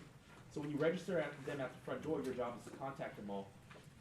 The reason why that's important is because how many of you guys have done an auction and you were frustrated with the process? Okay? Nobody? Okay? my first auction, I was frustrated. I butchered it. Okay. My second one, I butchered it less, but I still butchered it. The auction team is trusting in your ability to be on the front lines. You need to be able to tell them who the best buyers are, and then let Jason Scott go and release him like a pit bull, right? Just let him go. But it's our job to really pinpoint who the best buyers are, right? So you're not spending so much time trying to target those looky-loos or the buyers that don't have the money for it, okay? So, again, update the buyers and keep them interested. You use language like, hey, Mr. Buyer, agent from Keller Williams, I was just giving you a quick call to let you know we just received another offer in on the property. And I just wanted, as promised, I was gonna update you every time an offer came in. I just wanted to let you know that we just received another one. Your buyers still have interest in the home? Good, have you guys had a chance to go through the reports, right? You're really just updating them. You know, you're gonna find out that agents that says, no, we've already gone into escrow on another property, we're out of this deal, right? Boom, get rid of that one, now you can focus on the other buyers. Or yes, we're still interested, any chance we can get a counter? I'm trying to push for a counter, but you know, I'm glad to know that you're still interested. So now on your list, you know that, hey, they're still interested, they're still watching the home, right? Next slide, Ben. Your next role number next is getting buyers registered for auction. Okay? This one is a huge one. As you get closer to auction, your job now is number one to get an increased offer out of these guys, and then start pushing these guys to start having comfortability with auction. I usually start this process on the week before auction. 7 days before auction, I just start focusing all my attention in terms of let's now get these guys registered for auction. Okay? You saw this one already. Just because my seller doesn't, agent from Keller Williams, hey, look, I need you at auction. No, we don't really want to go to auction. It's a week from now. We want to buy this home now. We're looking at another property. Look, guys, I'm really trying to get your offer accepted. Okay? But just because the seller doesn't accept your offer today, doesn't mean that come auction day, they're not going to accept it then. Okay? Many times I've seen my auction team be able to get the sellers down and meet the market. Okay? It's just a hot cup of tea for them to swallow right now. They put all the upgrades into it, 150 grand worth of upgrades. They were really hoping to get that back. And it just, they're not really ready to accept that low of an offer. But it doesn't mean come auction day that they won't. Okay, I've seen it happen many times, right? Really get the buyer to see why they should go to auction. Next one, Ben, please. Okay.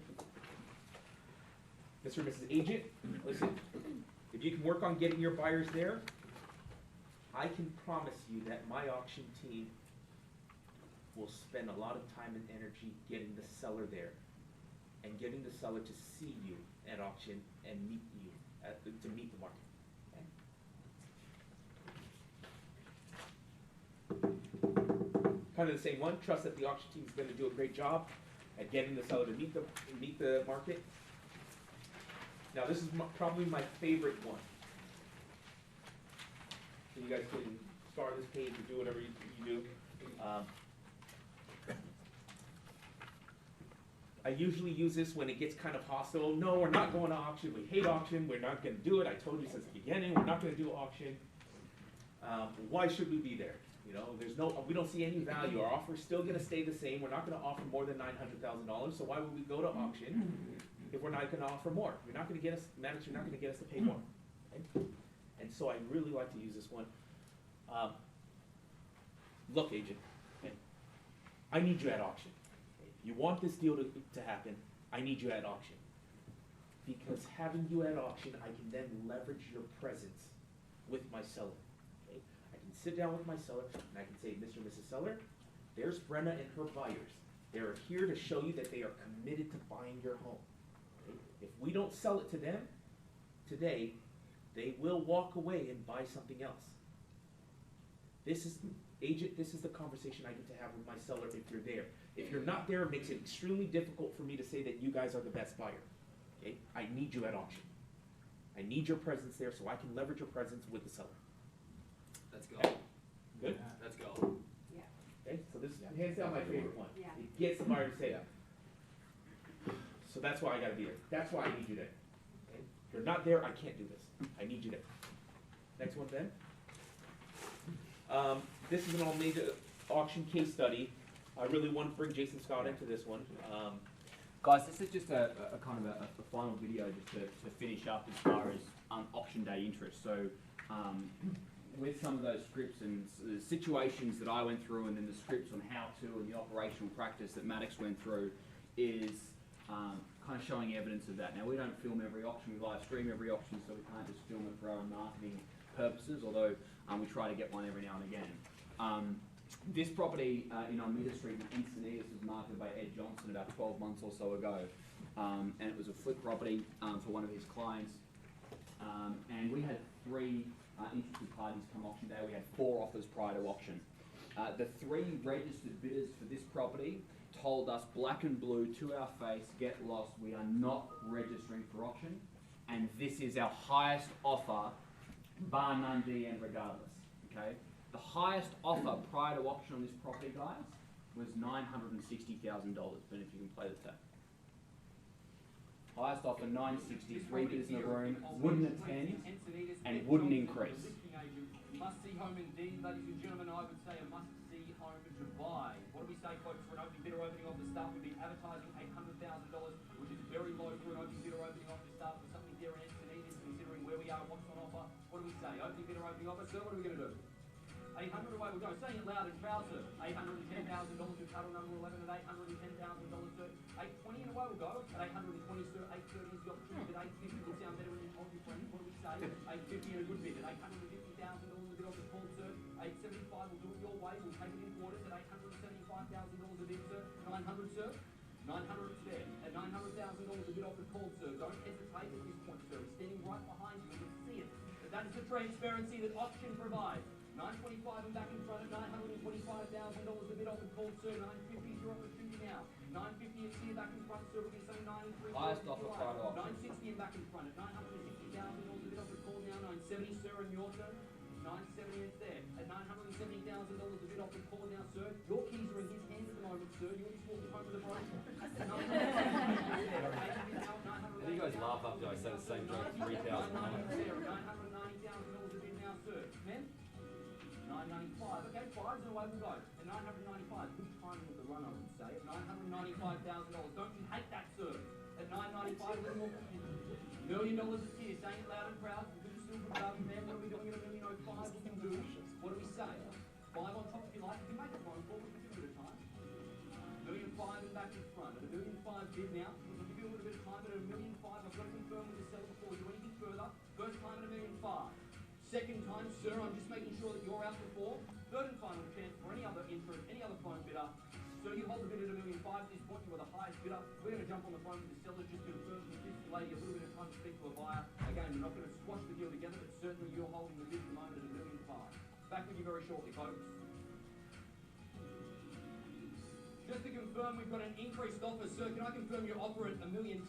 At $1,010,000, at $1,010,000, it's there, folks. Ladies and gentlemen, $1,010,000, highest offer. If there is no better bid, no better offer, folks, we are selling at $1,010,000. At $1,010,000 a bid there with title number 11. If there's no better bid, no better offer, here's your chance. First time at $1,010,000.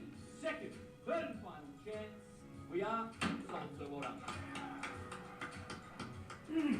So that's $60,000 above the highest offer prior to auction, right? I paid agents' commissions, closing costs, all that good stuff. Okay, so completely changed the net outcome for the seller, who, as I say, is an investor, means a lot. All right, and a repeat client and a continued client for us, for that matter. And guys, this was on the market at $950 too, right?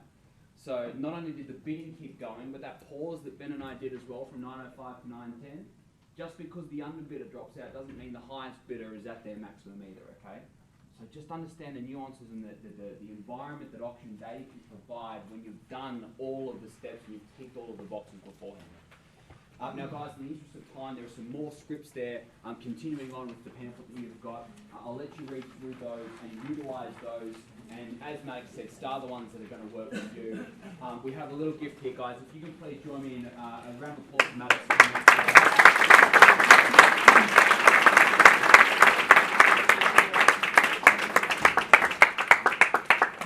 And again, guys, guys. Just one final round of applause for you guys for making the time. We have people from LA, we have people streaming from all over the place. Quickly, I'll just wrap it all up. Thanks, Jace. Thank you, Maddox. I thought that was incredible. Obviously, as you can see, guys, Maddox is just the raw material that makes it work for him. Again, I think we've given him enough accolades, but the reality is 3 properties under the hammer in one day, always having registered bidders. Literally, when I walk in to do the auction booklet with Jason the morning of auctions on Thursdays, and we're going down to San Diego, okay, and I literally say to him, does Maddox have a property? And he's like, yep. I'm like, we've got bidding then, that's great. That's all I need to say, okay? Because a room is a lot better when there's bidding and all of those type of things that go on. Not to mention as well, it gives you guys a better show as well. A video to show the auction process, everything. Folks, I also want to just say thank you quickly. Calista was in the office till 10 o'clock last night, printing off the booklets for you that you've got in front of you, so you had something with you today. Heidi also drove down went and got the stuff really early from Zuza this morning, and our entire team to put this on. We're doing it in San Diego again next week, so I just wanted to say thank you to them because it takes a whole lot of effort into these type of events for you guys to kick off the year. I do believe last year. Thank you. I believe last year we went forward leaps and bounds in the expired arena and more listings because of I believe Kickstart. And hopefully you guys can take the tools that you've taken away, that you've got today with you, the scripts and dialogues, the practicality of what we've given you. We don't just stand up here and say, this is why you should do something. We actually should tell you why you should do something and show you how to do it as well. Very different to other training that you might see. So you've got that in the handouts that we've given you. I wanted to just let you know as well, later on this afternoon, it might even be over to tomorrow. You can now go to the hub, click on the auction section, and go into the listing kit, okay? It won't be live just yet, so don't go in there just yet. You can go in there, and that's where you can purchase more of the listing kits this afternoon. Yep, I said that. Maybe tomorrow. Okay, thank you. They obviously can't hear me. However, also the expired kits are in there, and we're going to go through and put that as a resource shop for anything that you guys need, for anything listing-wise, is all there. Obviously, you've still got all the free downloadable material also on the hub as well. But again, thank you for the commitment. Thank you, and looking forward to 2020.